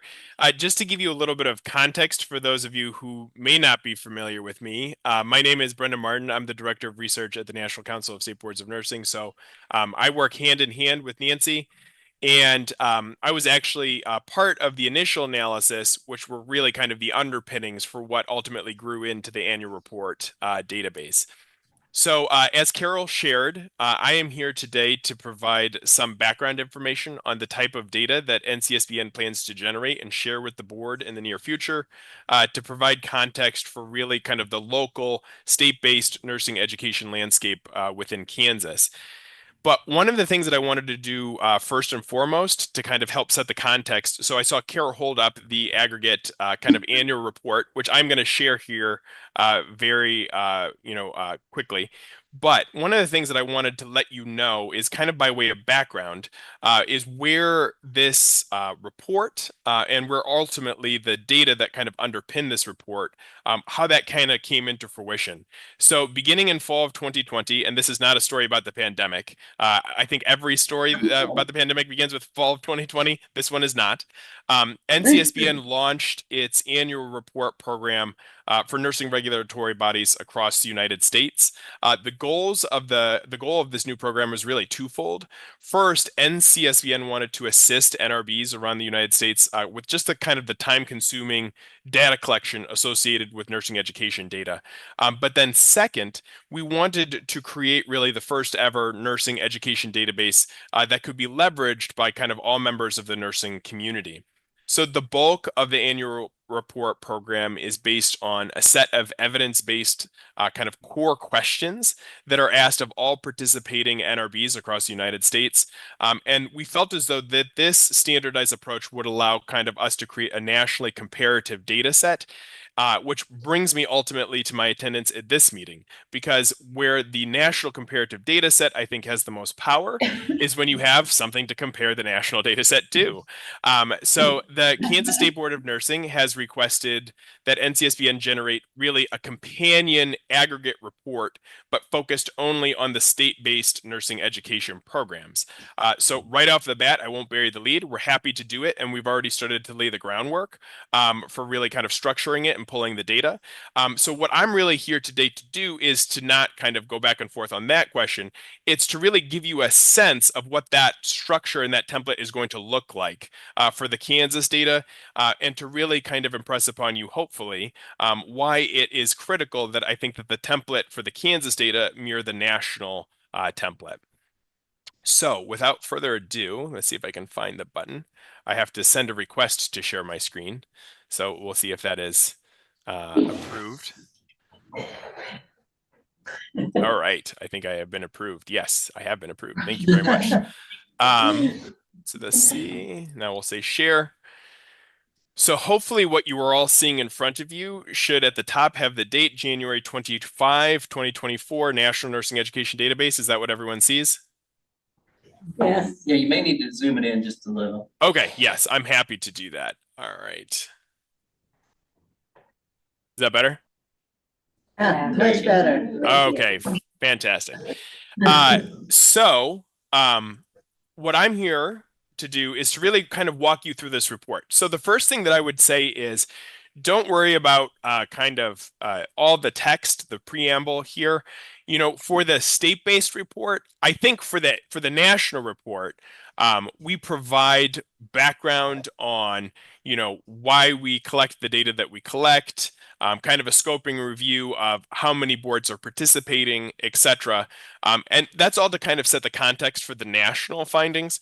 For the state-based report, what we're really going to train our focus in on is the data tables. So you'll still have all the background on the methodology, the rationale behind the study, etc. that will be embedded in the national report, which in kind of going back and forth with Nancy, will provide both.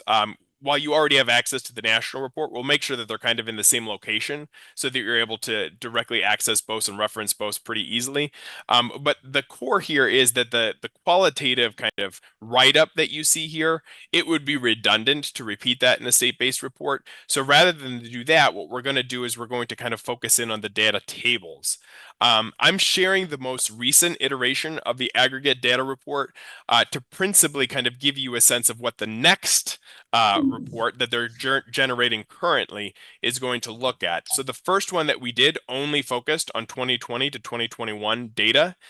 For the next iteration of the report, it's going to have not only this column, the 2021-2022 column, but it'll have the 2022-2023 column. So it will be up to date. We're now over 30 NRBs participating with hundreds of thousands of students enrolled and tens of thousands of faculty included. So the numbers just are only going in one direction, which is fantastic, but it's much to the credit of the regulatory bodies who are opting to participate in this program, both to alleviate some of those data collection issues, but then also to have this data and to be able to compare it, as Kansas is now requesting, to the national norms. So I'm going to scroll down here to what is effectively table 2 to start to walk you through some of the kind of details of the report itself. So for both the national and the Kansas state-based reports, we would start with what we call program demographics. These will include, but will not be limited to, geographic location, ownership status, delivery format. So you can see the basic breakdown here. We will also include program type, provided that the numbers are there. In the event that it's only one, you know, we might determine that that's better placed in kind of a qualitative descriptive summary, but we'll kind of cross that bridge when we come to it. But this gives you essentially right off of the bat kind of a lay of the land of how we would understand the general profile of the institution. These are more program demographics. This is a very robust, for those of you who are less familiar with the survey instrument, it's over 50 items.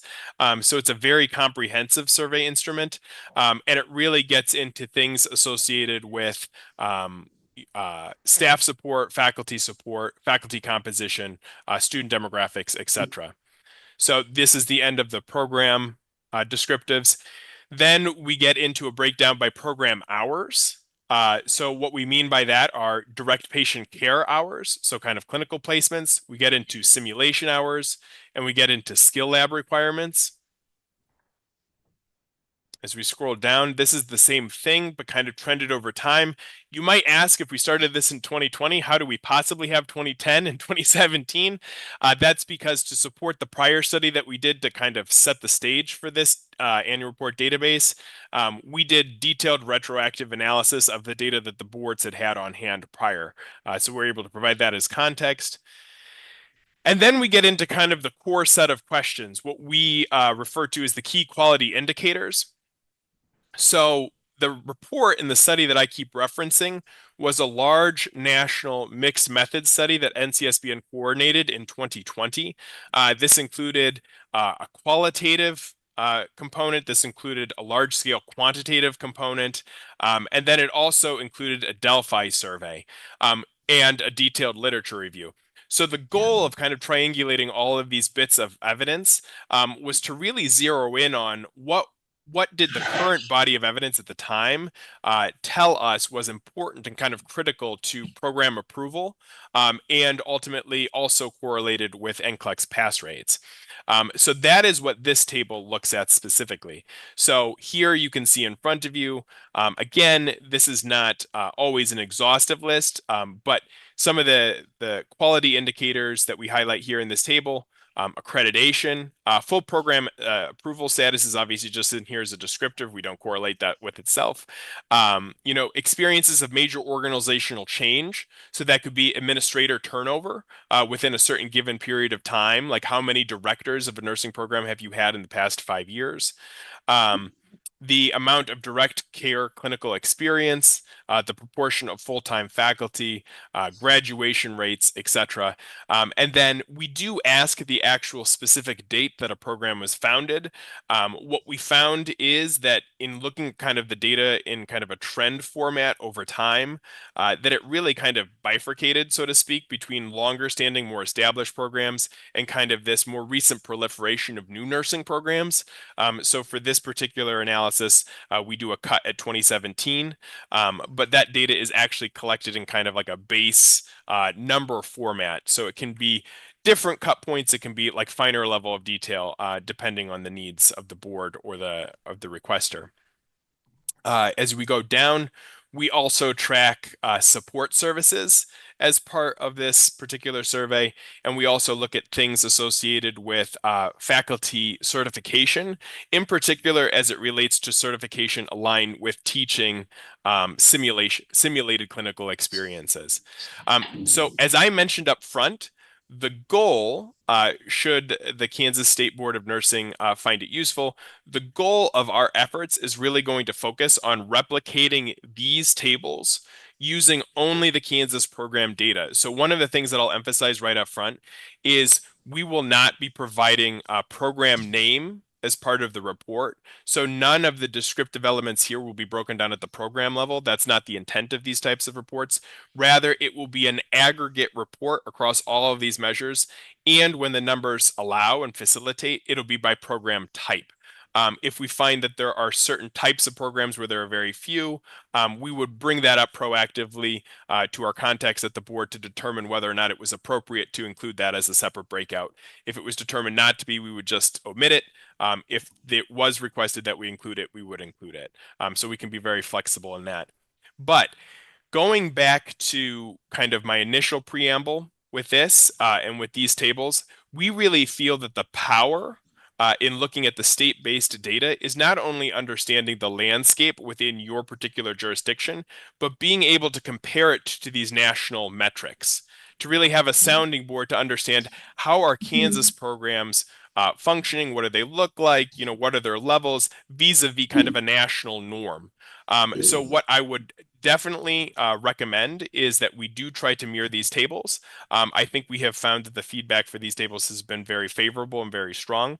But I wanted to give you an actual visual aid for today's presentation. But with that, I will stop sharing my screen and I will see if there are any questions, which I can easily relate to my colleague Nancy. And the research department is also playing a role in helping kind of aggregate and standardize some of these data elements as well. So we're here at your disposal. Thank you very much for sharing all of that information. Really appreciate it. Does anyone have any questions? I certainly think that this, from my perspective, this is of interest, like this is more of what we were looking for, interested in being able to provide, and just the comfort of NCSBN looking at the data and pulling it out specific for Kansas based on what you're collecting already. So that's super helpful. Madam President, thank you. Just a quick, with being able to do this, we're already kind of looking at that, but this is a better way. You're getting a very extensive report from what I get, and I've been trying to figure out how to simplify that a little. And I think Brendan's point about being able to compare it, we can start including the national report as well as our own. And then that leaves me to be able to do kind of the numbers reporting that we require, because we have some additional questions that are required by regulation and Department of Education. So that would mean that there might still be two, but this would give you a great overview. And, you know, we've talked a lot about the approval guidelines in relationship to programs and how those have been important. Our regulation really only looks at the NCLEX pass rates, but it's provided you information too on whether we need to be concerned about an NCLEX pass rate that's low 1 year when there's no other indicators. So I think those have all been great inputs for you all to be able to make those decisions. But for us, I think just in talking with Carol and what we've done before is the data's coming from us. It's about our programs. So we would really, I think this report would be really beneficial for us as a state board to our state, because we know how the numbers and we would report them appropriately for what they really are. I will just say, this would be very, very helpful in the fact that I get a lot of these questions from the legislature. I know that surprises you, but they'll ask a lot of this information and it'll be like, okay, well, how's that compared to what's going on at the national level or something like that? It would be wonderful if we had something like this. We could put it on our website. I just think it would be really nice to represent. I'm really interested to hear Melissa's comments, but Madam President, I feel like this is what our board has been asking for, and the idea that workforce data be presented that is truly a picture of the workforce versus where someone might reside, and then have that comparative information to a national level so that we as a state can understand where we may have opportunities or need to help support schools or, even media in trying to encourage young individuals to become interested in certain levels of workforce. So I think this is very, very much what we're looking for to help us streamline our profession, as opposed to maybe something that's driven off of some false metrics. And maybe not false in the idea that they're inaccurate, but they may not be indicating or where a person actually works.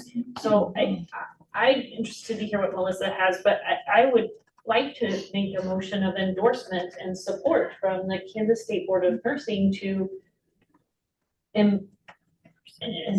envelop this as our standard for workforce data. I would agree with your motion, and I'll second it when appropriate. But at the same time, I've seen how you set up the data. Is there a way to present it at a difference in level of like explanation and understanding, so lay people who are looking at it are able to really comprehend, who are not nurses, who are not data driven? Do you provide it in that regard, or is that something we'd have to do as a board or staff? I hate to make more words, but. Yeah, Brendan said it. Okay, yeah. Yeah, so this was in part, if this is a question for me, and I will be quiet if it wasn't. If this was a question for me, Yes, I think a certain level of interpretation could certainly be overlaid. One of the things that I think was kind of a stroke of genius in the kind of early kind of thinking for how to construct this report was that, broadly speaking, this is still a descriptive summary of the items that are asked of the participating nursing education programs. So I think where the descriptive element would come in is we would just look at the table the same way you might, and we would say, well, the majority of learning modalities are in person only.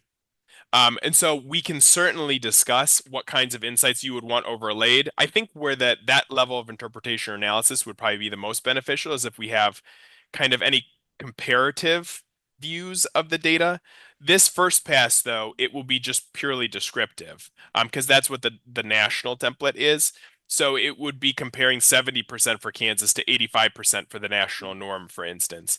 I think if that level of comparison in an analysis write-up was something that you would like or something that you would see as beneficial, I think that could certainly be discussed and built in as necessary. I did just want to share an earlier comment was made too about how the Kansas regulation or rules, really prioritize the NCLEX. I actually thought that was a really helpful segue into this comment, which is we also prioritize the NCLEX and we do not diminish the importance of the NCLEX.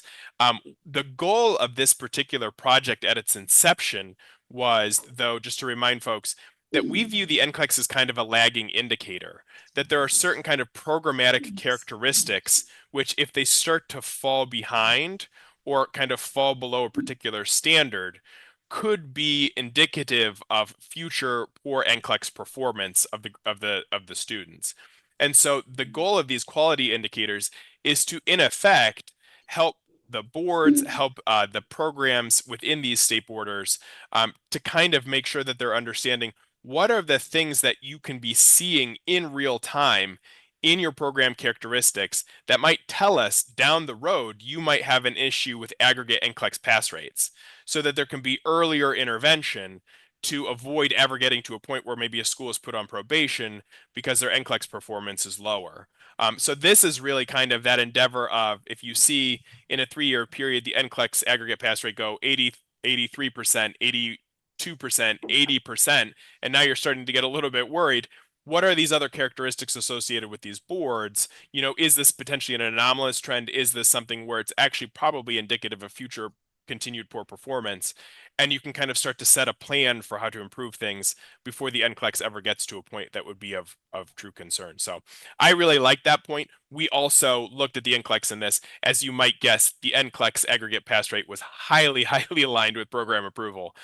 So it was really a matter of trying to find out what are the other program characteristics that align with both with approval and NCLEX. And that was really the power of the report.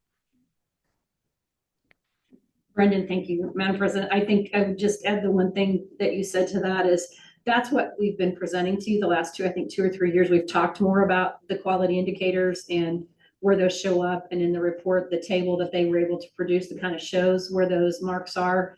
But to also remember that sometimes those marks just are a mark. That's just how they function. But to start looking at them in aggregate. And I do think you all have responded very well to that, because in the last 2 to 3 years, we have done more intermittent site visits than we have in the past. You've looked at that data and said, okay, maybe we shouldn't do 5 years or 8 years, maybe 2 years, because of those very things he's talking about. The NCLEX being the lagging indicator means if we can look at some of these other things and think, maybe if we could go out and look at it now, we can keep them from getting to probation or conditional and, having to do more action. So I commend you all for beginning exactly what you've already kind of started on, that process of what that data can help you in looking at what we're trying to do as a board.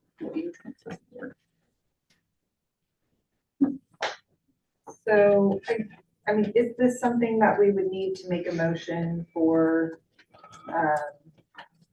in order to move forward? Is it something we can just verbally? I think as long as you verbally support it and say, yeah, this is great where you're headed, we can go ahead and do it. Yeah. Okay, great. feel like that has been the resounding feedback at the table here, so. Is that all you need, Brendan? Yes, that's it. Yeah, as long as this seems like the right as long as it seems like the right path forward, we're here to help. So we like I said, we started laying the groundwork for it. Nancy will be back next week. I'll reconvene with her, and then we'll be in direct contact with Carol and Adrian for our timeline. That sounds great. Yeah, yeah, thanks so much. Thank for you. being Thank here. you. Appreciate your time. Absolutely.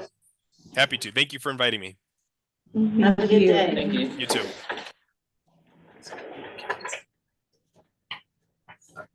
So, let me make lunch check-in. I think it's ready. I think they were waiting on some chips to be delivered, but that's probably not a big deal. We can get our picture and then they'll probably be ready. Okay. So we'll go ahead and break for lunch and, we will come back at 12:05, 30 minutes. Enough? I think so. Great, thank you. Okay, we'll be back in a little bit.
you.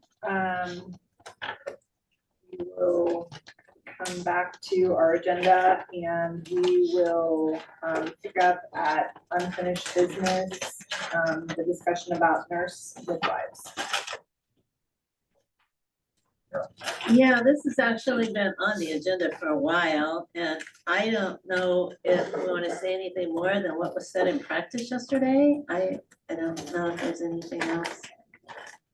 I mean, maybe if you guys have questions that we can answer, like if you have specific questions, maybe that would be a way. And if you look at the practice packet, there's a really good handout. I mean, it was the slide thing that she did, but I thought it went into detail.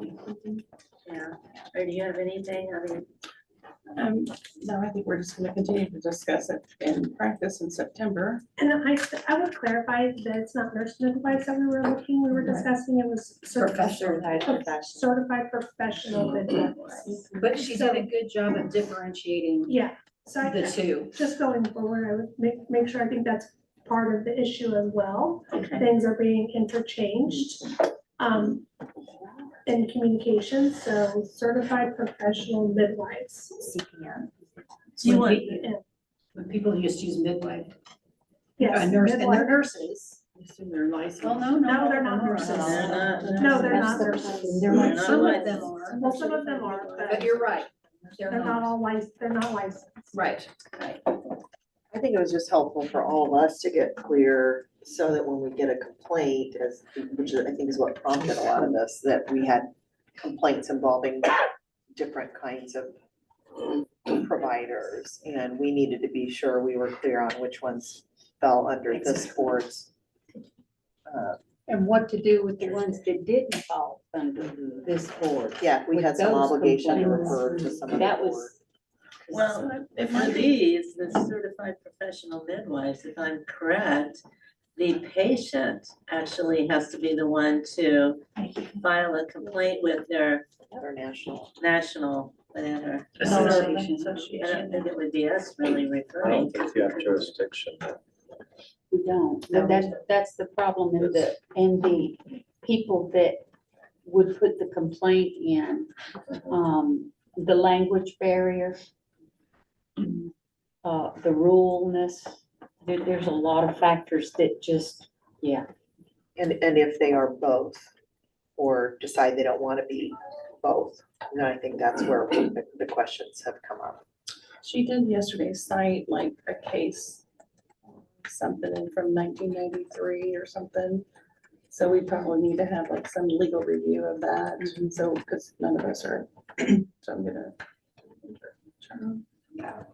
Yeah, it was a case review that they gave that the Kansas Supreme Court ruled on, and there was discrepancies in what was presented and what we were able to find What was afterwards. jurisdiction, the license, yeah. Send me the case and I'll read it.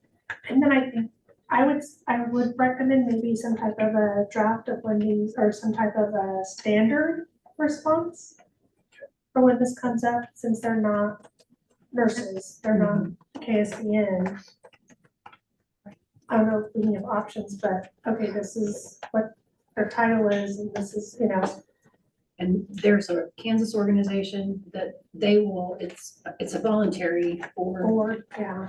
but they will also can address complaints. Not that anything sticks about it, but I thought that was at least and plus their national organization that can help with You policy. can give them options at least, at the very least.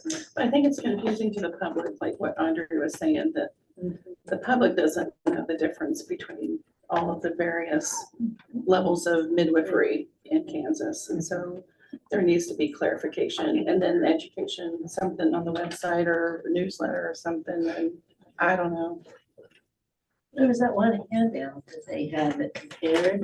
That was the one I Yeah, it's in their found. slide deck. That was the one I found to put on for the March and then the June, because she was supposed to come, that gave the difference of who is, what is what, education wise, background. Maybe that needs to go in the newsletter.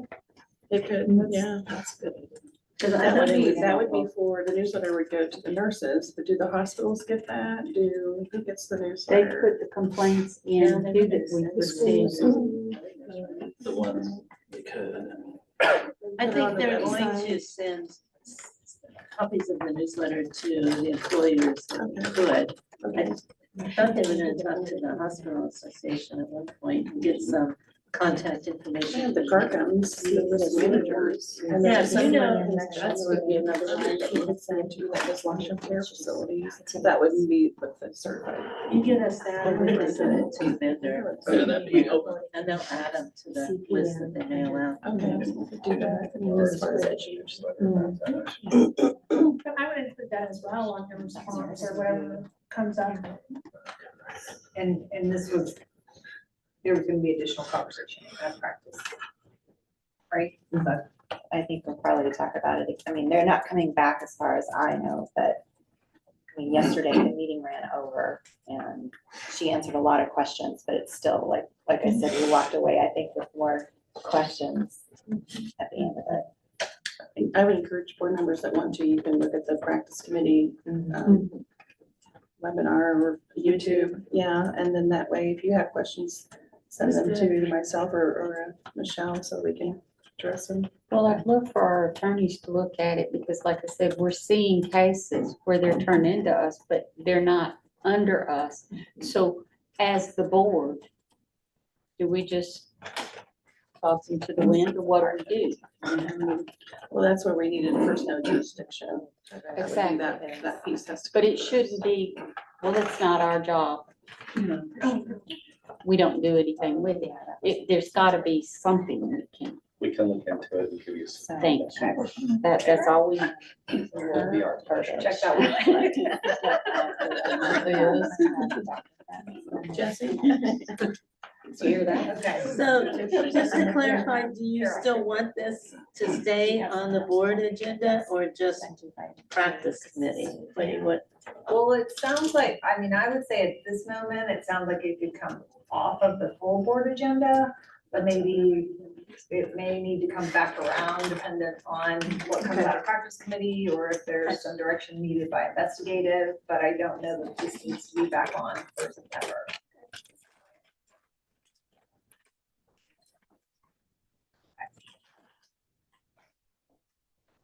Okay, 2025 strategic plan draft. That is actually in your board information folder. You should have it in there. Now, this is a draft of what Stephanie and I kind of put together from our strategic retreat. And so I think you've already looked at a fair amount of this as far as priorities and stuff. Now, what you haven't seen, if you remember correctly, she said to have each division put together a couple of strategic objectives. And so you will actually see that under priority number 3, which is enhanced services. And so that's information that you have not seen. And then the other thing that we need for you to take some action on is the mission, the vision, and the core values on the first page of that. We've listed the current mission and then what the articles say and a possible new mission and possible new vision, and then the current core values and possible new core values. Those were just ideas that we have. That doesn't, I mean, you can do whatever you want, but we just need to know what the mission, vision, and core values will be going forward because this starts on July 1st of 2025. Hopefully that makes sense. Let me ask a quick question. If there's a couple of things that aren't correct in my section, would I Just let me know.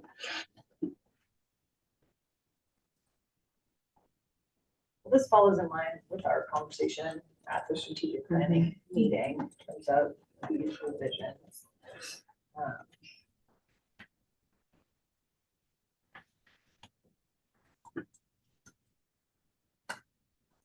They're simplified, like what we talked about. Right.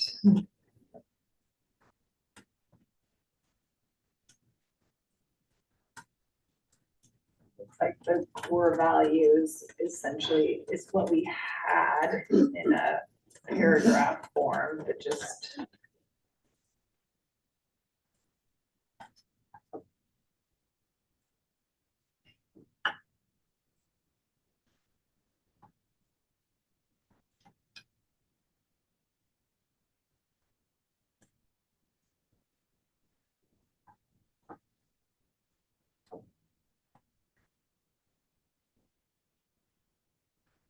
any comments? I think on the third sentence of the current core values, that word needs to, in achieving our organizational goals. Instead of OU, kind of just. So small. Yes, but that paragraph would essentially go away. Is that Oh, correct? and fallen, okay. Yeah. Yeah, you're right. And then the bulletin points down below. Mhm. Yeah, but you're right.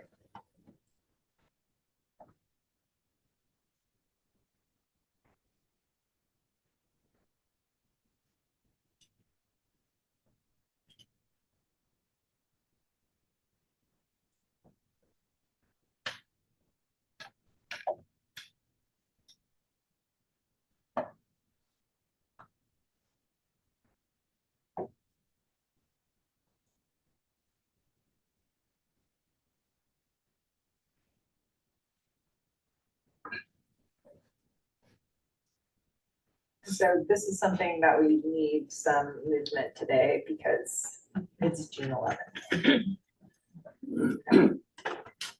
Would you like a motion?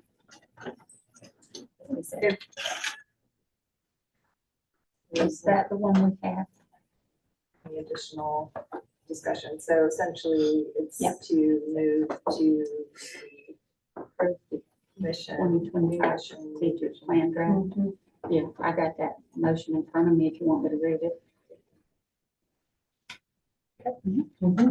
Edgar Goldsmith, board member, I move to approve the 2025 strategic plan draft for July 1, 2025 through June 30th of 2028.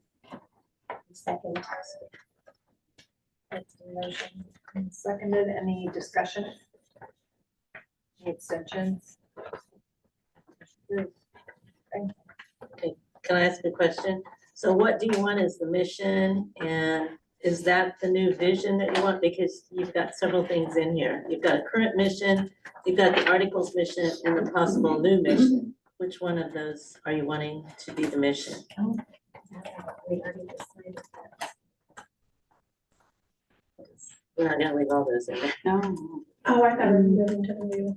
I did too, Yeah. So everything is the new, is that I what you think want? it's, but the only difference, like the articles mission and the new mission, I mean, I think we're, like, our mission would say, I mean, the mission of the Board of Nursing is, those essentially say the same thing, it's just saying the Board of. So I felt like we were moving to Yeah. the new mission and the new vision, And the new core and the values? new core values. Okay, just want to be clear. Thank Is you. that correct? Yeah, Yeah, that's right. what ours all is in the end. Correct.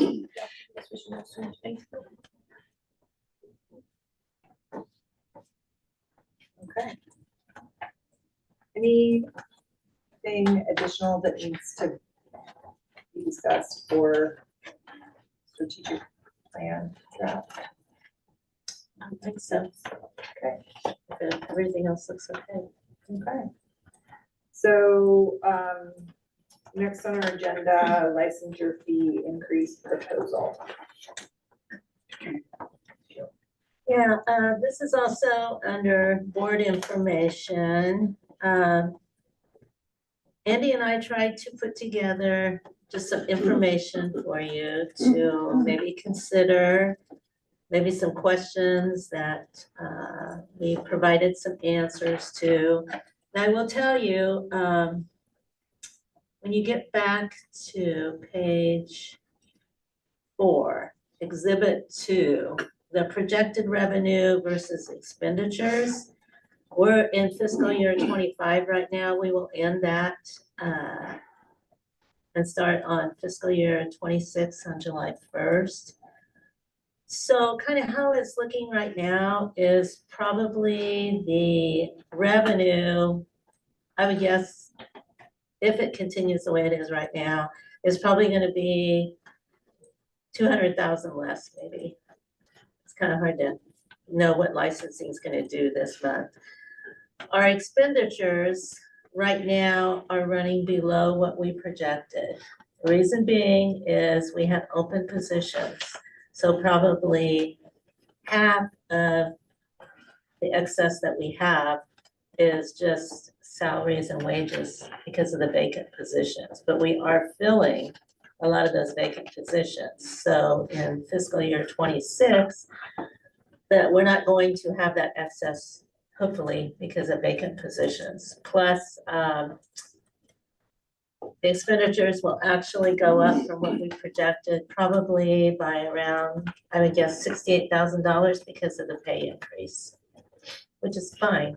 It's just, so as we talked in finance, I can give you a lot more of the numbers of the end of fiscal year 25 in September, because we would have all of those numbers now, which we do not.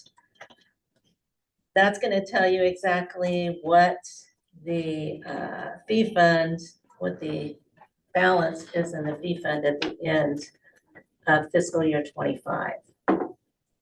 If that's what you want, because that might give you a little bit better idea. You would know what it turns out that we made as far as licensing in this fiscal year. But we also put some other information in there that you had kind of mentioned in the strategic retreat that would be helpful. Is Exhibit 1 looks at the consumer price index and all of that and our fees and things like that based on that, and maybe some proposed fees. Exhibit 3 on the next page kind of looks at the percent of license types by year. Because you'll see the trend that we're seeing is the multi-state, of course, is increasing, which we expected, definitely. And I would anticipate it will continue. And then Exhibit 4 looks at renewal fees and statutory caps. So you can kind of see, such as registered nurse multi-state initial, our fee is $125, statutory cap is $300. So you have room there. You have room in most of the RN, LPN. Now the statutory cap in APRN, the only leeway that you have is your renewal is $5 below the statutory cap. All the rest of them are at statutory cap. So you're not gonna be able to do much with APRN unless we make some change to the statute and raise those caps. But again, just remember that APRNs also have to have an RN license. Now, that doesn't mean it has to be a Kansas RN license. If they have a multi-state out of another compact state, then we will accept that. They just have to have an active RN license. So they might be paying twice. That's what I'm trying to say there. But their scope of practice has changed a fair amount in the last few years. The last fee increases or anything that was done was when we joined the compact at that point, because we had to make a new license type, the multi-state. So the board at that point raised all the statutory caps, trying to look ahead and not knowing for sure what would happen to our revenue and everything with the multi-state and joining the compact and all of that. So that's the last time that fees have been increased, was 2018. And what you told us on a timeline, that once that we make the determination to increase the fees below the cap, but to increase is 9 months. Yeah, if you're gonna make regulation changes, I would say probably plan on about 9 months, so that'll take you pretty much through a fiscal year. It might be, you know, we might be lucky and get them through faster than that, but that's kind of what we're running now on regulation changes. Would you do an inflation, if it takes us basically another year to get these through, should we look at inflation for an additional year? I'd be worried that we go through all that process, get them in, and then they're low again relative to. I mean, we can. They also asked in finance this morning that we put together to bring back in September what all the other states are charging and where we are. I will just tell you, as far as the states that border us, Missouri is always gonna be cheaper because they have double the number of licensees that we have. So that right there makes a big difference. And then Nebraska, Colorado, and Oklahoma, I think we're pretty comparable, but you gotta remember, a lot of those are umbrella boards, and so they're not usually fee funded. They're given money out of what we would think of as state general fund, where we're just totally fee funded. So it's a little bit different there. So like all of their license fees and everything would go into like state general fund, and then they would be given money out of the state general fund, usually for the umbrella boards. So it's a little bit different. But I can certainly put together that information and bring it back in September with the information about what the end of fiscal year 25 looks like and what we're starting fiscal year 26 with. If that's what you want. I think that would be helpful.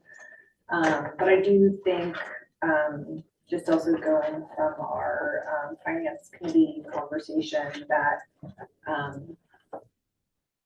we should be looking at our packet information prior to the meeting and thinking about, really being able to make,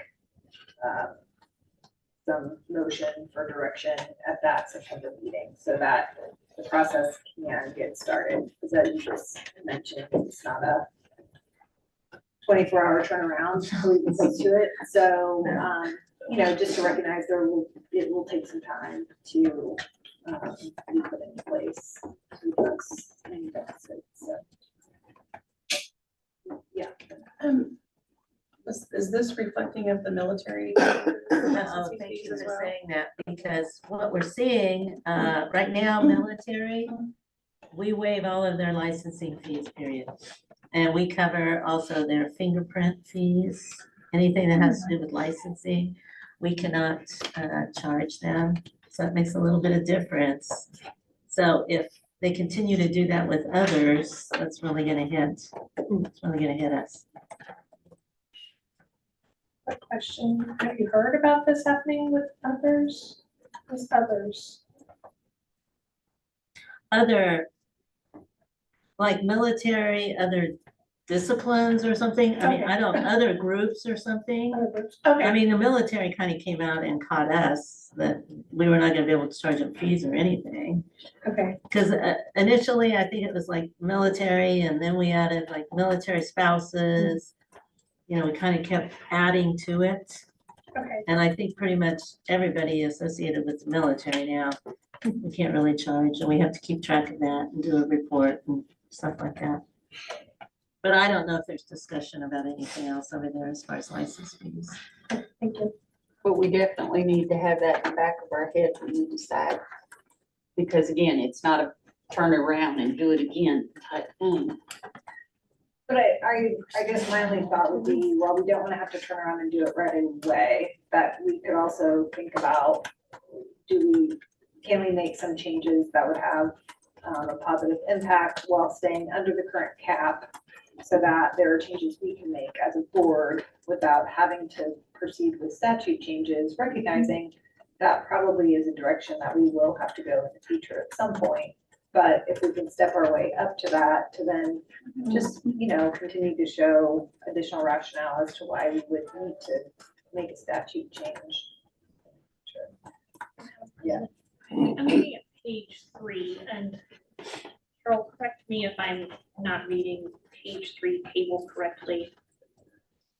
That exhibit 1, it's the bottom portion down there. It gives us the projected for 2030 with inflation numbers. And I recognize this is PN and RN. There's no APRN data here. That pink line in the proposed fee increase.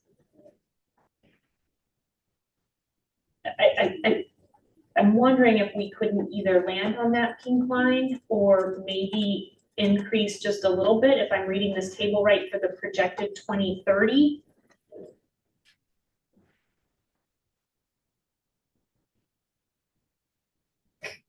So you're To make suggesting the instead of recommendation for doing the today. yeah, instead of the 125 and 100, just go to the 200. Is that what you're saying?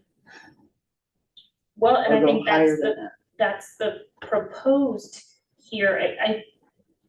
Those do not seem out of line to me, but maybe that's too big of a jump. And I'm not sure I'm reading the difference between that table and then the one under exhibit 4 is I'm just trying to fully understand what we're looking at here. Well, exhibit 4 is just looking at our fees now and the statutory cap. And then the percentage right now that we have of the statutory cap. So RN multi-state, the fee that we're charging right now is $125. Statutory cap is $300. So we got a ways to go there. So you would have $175 to, So then, before you would hit statutory cap. and so then that key line up in exhibit 1 is matching what's at the bottom of page 2, basically, right? But that's the. Andy. I can try and help. You put together. So I should have highlighted in pink the $200, the $120, and the $90. You did. So it didn't come through on mine, but those were just numbers that I kind of threw out as potential things to look at. And you're reading it right, Juliana, in that that's what you see how it gets closer to the gap or goes over the statutory cap based on inflation with those new. Whereas you see if we stay at the status quo, it's not till 2050 that we get close to the cap based on inflation for the multi-state initial. And these were just kind of ballpark kind of options to get us all thinking about, okay, what would work and what wouldn't work. I decided to look at the 5-year because it's kind of it's been about 5 years since we did a change. That was a statutory change, and for us to be kind of having a policy as a board that we try to regulate ourselves, manage ourselves so that we're not coming back every year to this legislature with a statutory fee change.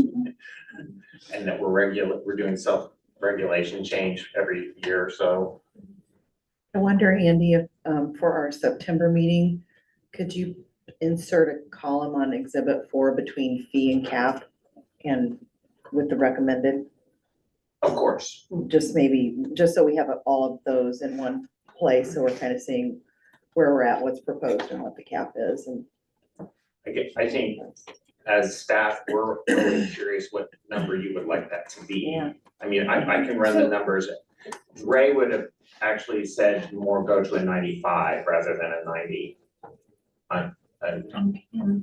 So if I can just add, and I know that it does take some time, and I think the data that's being requested is not unreasonable. Knowing that this board only meets 4 times a year, do we need to make motion today to move forward, knowing it may not be exactly perfect, but that it is reasonable and it may need to be looked at again in the near future? I do believe, and I'd like to have Adrian, I know you know NCSB and data very well. My recollection is that in comparison to the other states, Carol referenced our neighbors, which do function differently than what we do, but in comparison to the states, our fees tend to be in the lower quartile. So maybe the 2/3. I would say, 2/3 yeah, quartile, maybe. yeah. Okay. We're not as low as we were before they raised them with the compact. So I wonder if we need to take action today, knowing that, you know, by the time we get to 3 months, we're looking at then another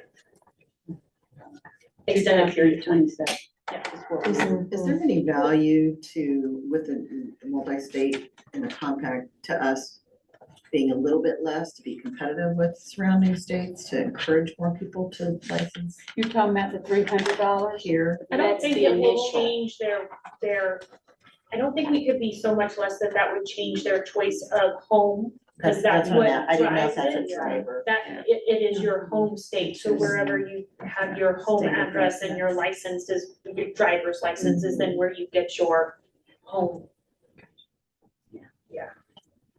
That's the question. And visiting with the schools of nursing and the PNs, I take a poll generically to see how many are gonna stay as an LPN. And very few, they're all trajectory to an RN position. So if you have the RN and the LPN the same fee structure, is that limiting the PNs from staying? Because they make a different wage than the RN. So just I'm throwing that out there as a consideration, so. I will say on the new RN, for the whole time LPN, they're not making much. for They're not them. making much more in the No. state. I mean, I'm sure it varies, but they have tiers. Okay. of their basic plan. But, you know, you're right, they are going to be in higher, with higher responsibilities. And that's where it seems to be the workforce shortage is in the long-term care facilities with the LPNs and then tracking in RN. So I guess I just have a question about, you know, if we look at the initial, I mean, I feel like $75 is a decent amount of money to add to an initial. Just in general, when I look at that, and you also have to think about that initial is also only a one-time from all of those people for a first time. So, and so then if you also want to equate it out to like, are these new grads, are these initial tier, like, I don't know, like, as I envision, maybe people with an initial multi-state, that $75 increase versus if you look at renewals for RNs, do we have more leeway for, you know, then, again, revenue to maintain oversight, that this is something that you're gonna then receive every 2 years consistently, would that have a larger impact to maintaining the revenue? So I guess that's where I feel like these are the things, and I think maybe this is the time to have this discussion and think about where do we fall versus, and I don't know where folks stand in terms of saying like, this is the proposed for, you know, this increase, because we're gonna be, I mean, this is gonna be a topic regardless. So I just want folks to feel informed and comfortable and that this, and the rationale for why it's happening. Feel good about it. I mean, did you want to say? Well, I just was curious, as a policy-making organization, you have a policy at statutory level and at the regulatory level that there is a higher fee for a multi-state than you do for a single state. And the single state is our highest percentage, it's our bread and butter. And we've seen that money move as more people are buying into a multi-state practicing option. So as a staff member, I'm curious with you all as a board, do you want to continue to keep that policy distinction in the fee structure and how you're structuring your statutory fee or your actual fee, regulatory fee, and that distinction between the multi-state and the single state? Or do you want to level it? Do you want to, right now, I think, I don't know this from Ray's perspective, but as I've learned from her, if you're staying in Kansas, you're not going to spend the extra money for a multi-state, and you're going to spend less money. You're going to go where there's less, it costs less for you to practice and stay in a single state. And as a policy organization, you're thinking about financially, how do we meet budget in 2027 and 28? How do you want to manage that message to your licensees? Any thoughts on that one? Madam President, as you brought up, initial is a one-time fee, but I look at it, these are students. They are, I mean, renewals are practicing nurses who have jobs, and most a pretty good salaried job. But students, I'm gonna tell you, I mean, there are some that are struggling, they're at the end of their program. if they work the summer before, they're out of money to buy groceries. So to really increase that initial fee, even though it's one time, you're not talking about people making a good income yet. And I'm gonna say this as an APRN. APRNs are mostly in the six figures. And even though, yes, they do have to pay for the RN license if they're doing Kansas, it's not gonna hurt most of our APRNs. I mean, if we can only go to 60, that's still, and most of their, now I know we have full practice authority, so they may own their own practices.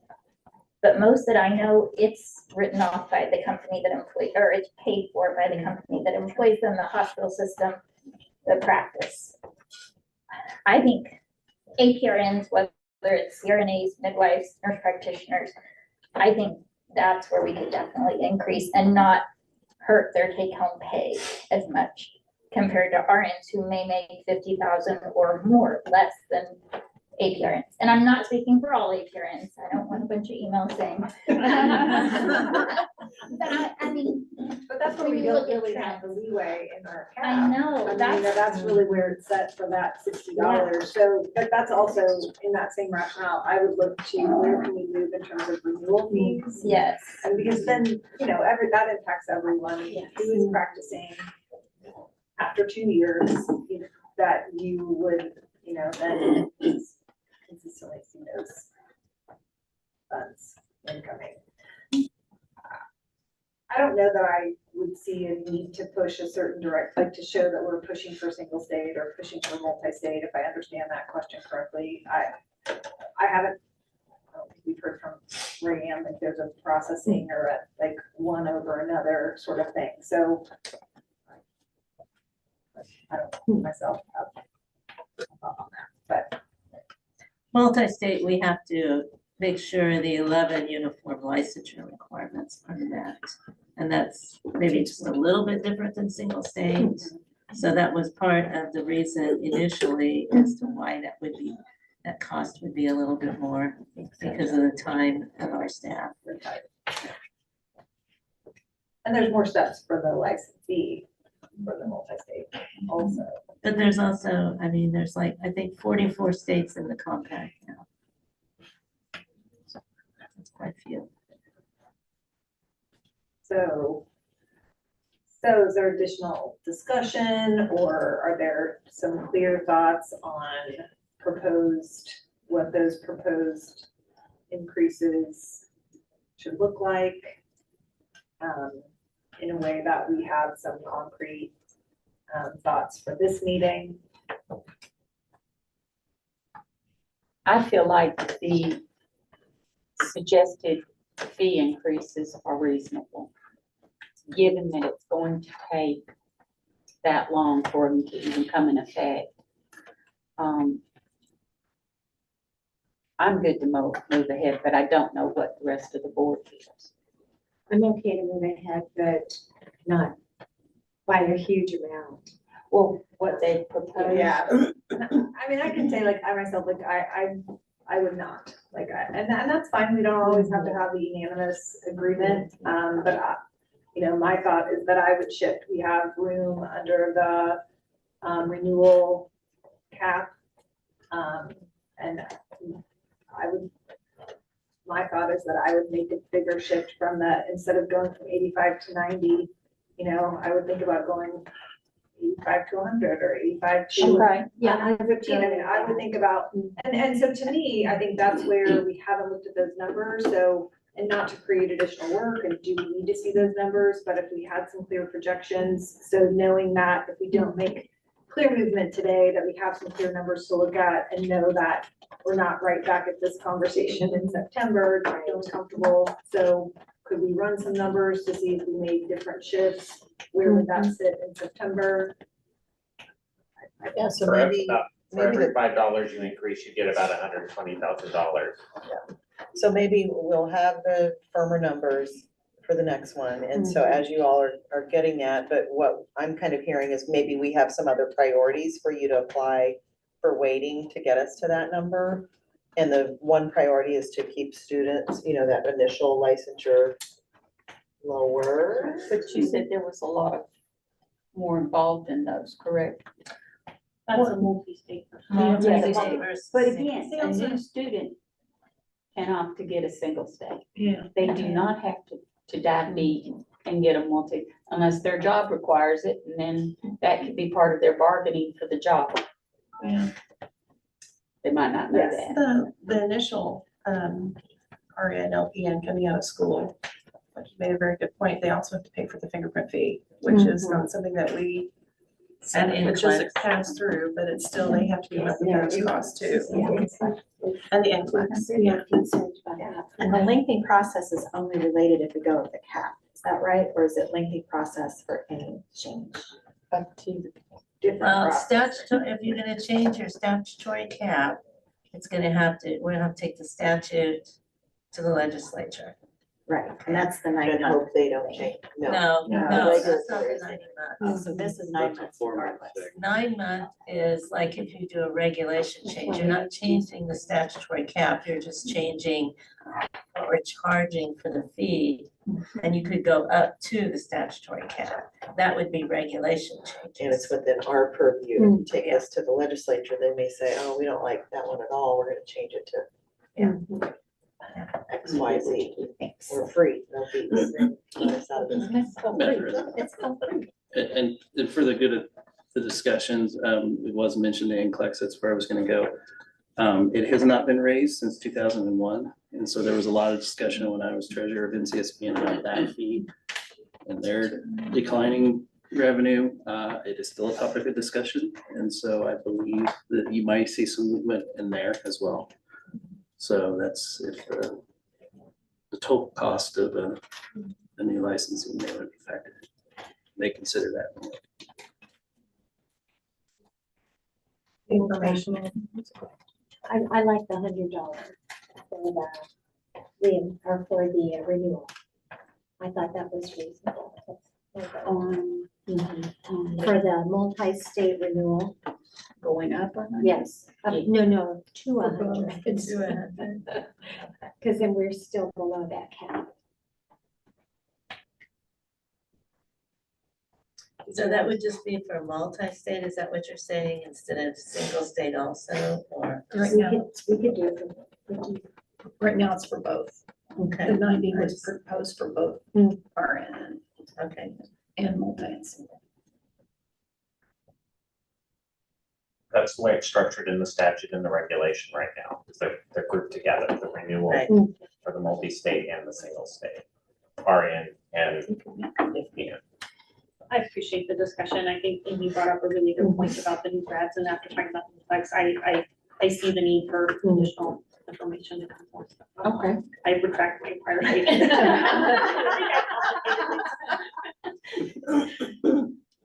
So maybe we need to see if it's possible, and even if it's not clear dollars, but suggested dollars, if we look at, well, what if we increase that initial fee from, if we increase it to 150, or if we increase it to 175, I mean, that's a $25 to $50 increase. I think it makes sense though, to me, if we're looking at, then if we, then we're only doing a multi-state, single state renewal, $100, that's still just a $15 increase. Right. I mean, so do we need to look at options? Do we want to think about a $20 increase? Like, what do we want our options to be? We're looking more towards, it sounds to me like we're looking more towards if we needed to make up some revenue, where do we make increases to renewal fees versus putting a lump sum towards the initial fees? And I think if we're in agreement that we can just move, that the thought would be we would increase the APRN renewals to the $60 cap. Did I do that correctly? So are you wanting us then to bring back in September the numbers, such as if we take the renewals up to $100, a $15 increase, this is what we're gonna see? Is that what you want? Yeah. Maybe this some is of where that we think- stuff? Yeah, so this is where we think we would be Okay, in 2030 versus, you know what I mean? Like, and also then we would know for sure what our final has been for this fiscal year. okay. So that we don't get 2 to 3 years down the road and KSBN is $400,000 to $500,000 short. When I Yeah. saw that, that was concerning. Yeah, well, and the inflation information in there, I thought was super helpful too. Mhm. Very helpful. Andy, how much did you say $5 raises? Approximating, it's about $120,000 in increased revenue. So we move, instead of moving to 90, if you add another $10, you could conservatively project that we would close the gap on $200,000 to $300,000. And in essence, make all that up for the next 2 or 3 years, just in the renewal, because renewals are where we have the majority of our volume. It's not initials, it's in the 30,000 that renew each year. And so it is more of our bread and butter, so to speak. And it's a very defendable policy decision. So. No decisions today. Okay. We'll ask staff for some recommendations based on what they heard today. Can we ask staff to make some recommended fee increases based on the limited guidance we've given them today? We'll work on it. In terms of waiting and to close the gap, I think we want to wait, we want to close the gap, we want to consider inflationary adjustments and maybe thinking out within the year that it will take us to get this through, that ought to be right. Well, and that our intent is to stay under the cap for each of the areas. And we don't know what inflation's going to do between now and September, so this gives some additional time. I mean, that's my concern, that we don't fall short, because We could average the last 5 years or something. but and is that a good indicator? Probably not. I just don't want KSB to fall short. Well, and even though we want this to be something that sustains for a period of time, it's also, recognizing we only know what you know today. So if we do end up making an increase, while we don't want you to have to repeat that work, 2 years from now, if it's required to do so, then I think all of what we've reviewed and then whatever shift we make, then it can defend why we would need to make an additional increase in the future. I mean, and at that point, maybe we do have to ask for a cap adjustment, but we have tried to make those shifts in working within the cap that we have. So, When you made the point in finance that I thought was really good, that if, it looks better if we do what we can regulatorily to get that up instead of going over with stat in waiting 2 more years and then coming with this giant increase. That's where I think we'll get a reaction from legislators. So this way we'll be closer to whatever.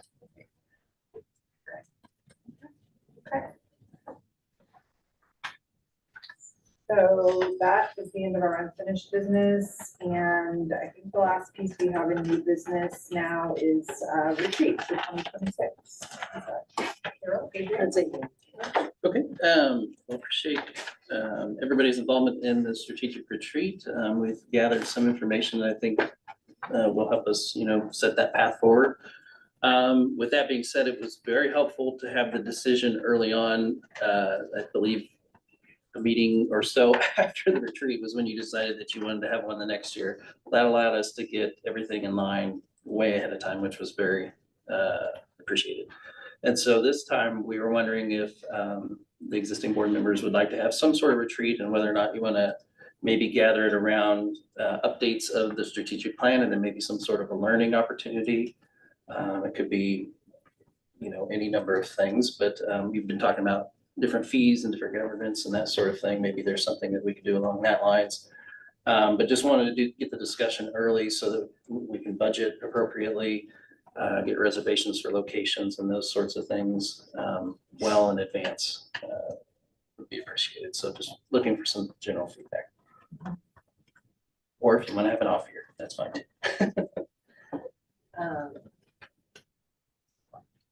I think it's always nice to have that opportunity for strategic planning or an educational opportunity. I think could be of value. Also, we talked about, we will have several new members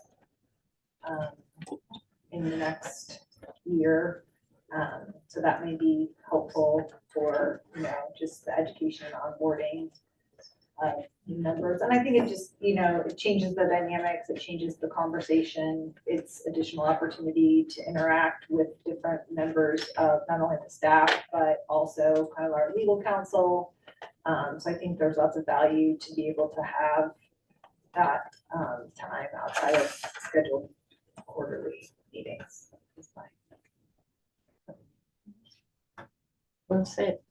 And if you're in favor of it, if you would maybe allow the board president to make some determination about the content with in conjunction with leadership team, and maybe we can come up with an idea or two, and see if we can make it work. But did the general location and time frame of the year, was that good? So if we look somewhere around in that, is that good for members? I guess we'll have new members, so we won't know about that. But, Yeah. I mean, I think that, Wichita was nice. I think, I feel like Salina was a nice location also, dependent maybe on where new members may be from. But that seems a little more central by chance. Like, I don't feel like that was, a bad location either. It's Disneyland. No, we don't have the budget for that.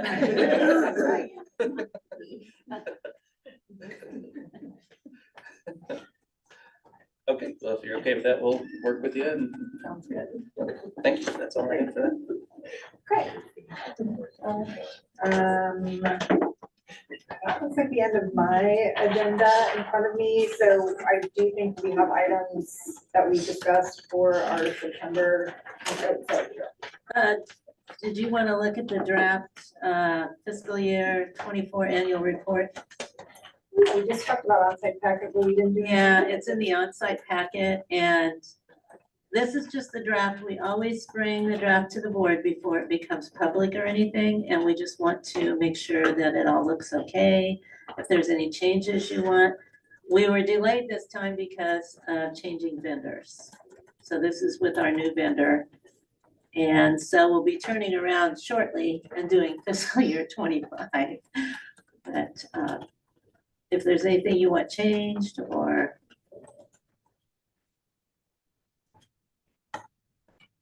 it's the same format basically as it was the year before.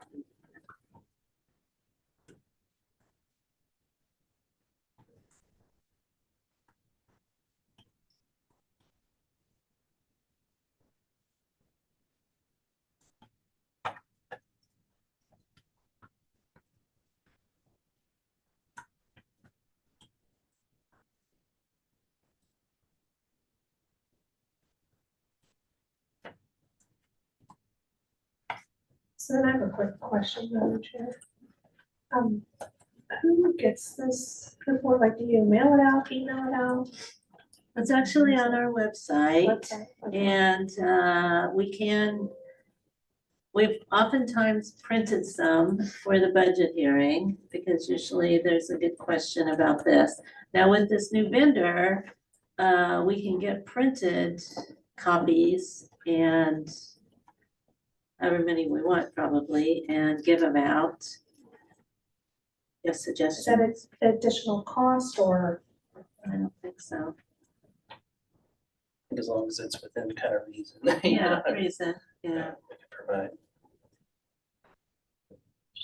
But we always have all the annual reports on our website. And the reason I mentioned this is for the legislature. I think it'd be nice for them, and they all don't necessarily do email. So printed copies. A printed copy for each one, is that what Yes. you're saying? If that's possible. Yeah, they indicated they could in our Yeah. meeting, yes. Yeah. I think that's a great idea. And I think for both sides. Okay, all right. Make that happen.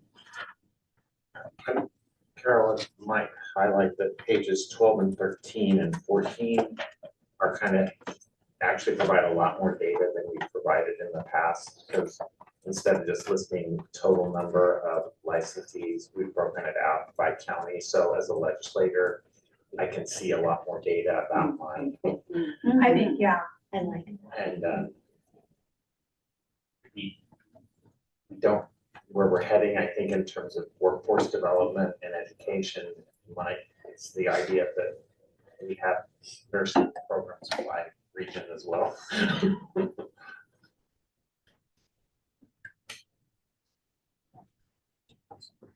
I think there's one place that has one LPN.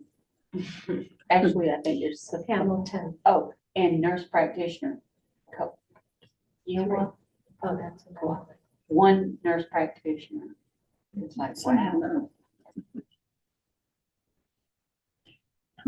I think this looks nice. I do too. No changes you want made in it?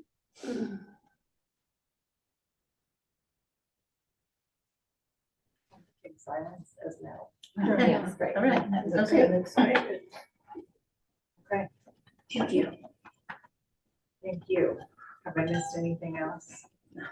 Okay, Thanks. yes. I'm sorry, I'm so sorry. The answer is yes. Yes. Okay, great. I'll let Carol know. I'm so sorry. Are you gonna be like, are you gonna try to hand those out during session or mail them out? What would be your suggestion? My suggestion would be to mail them out now in the off time before they get into session, So would if you, that's possible. would you suggest, yeah, maybe we can do it. Would you suggest that this take the place then of that one pager? Yes, well, I think we could try to do both. Okay. But at least this is something they can flip through Okay, okay. and mail it directly to them, and then they're not in the middle of session and bombarded with everything else that we get, Mail it to their home address? if that's available. Well, it's on the KS legislature website. When's If it it's available? correct. I don't know. But yes. Okay, all right, well, we will do that, yes. All right, okay. I'm done. Are you sure? Okay. I believe we had our agenda for September 2025 items set kind of along the way. I'm good with that. So, okay, thanks everyone for your attendance and time today. We're gonna adjourn.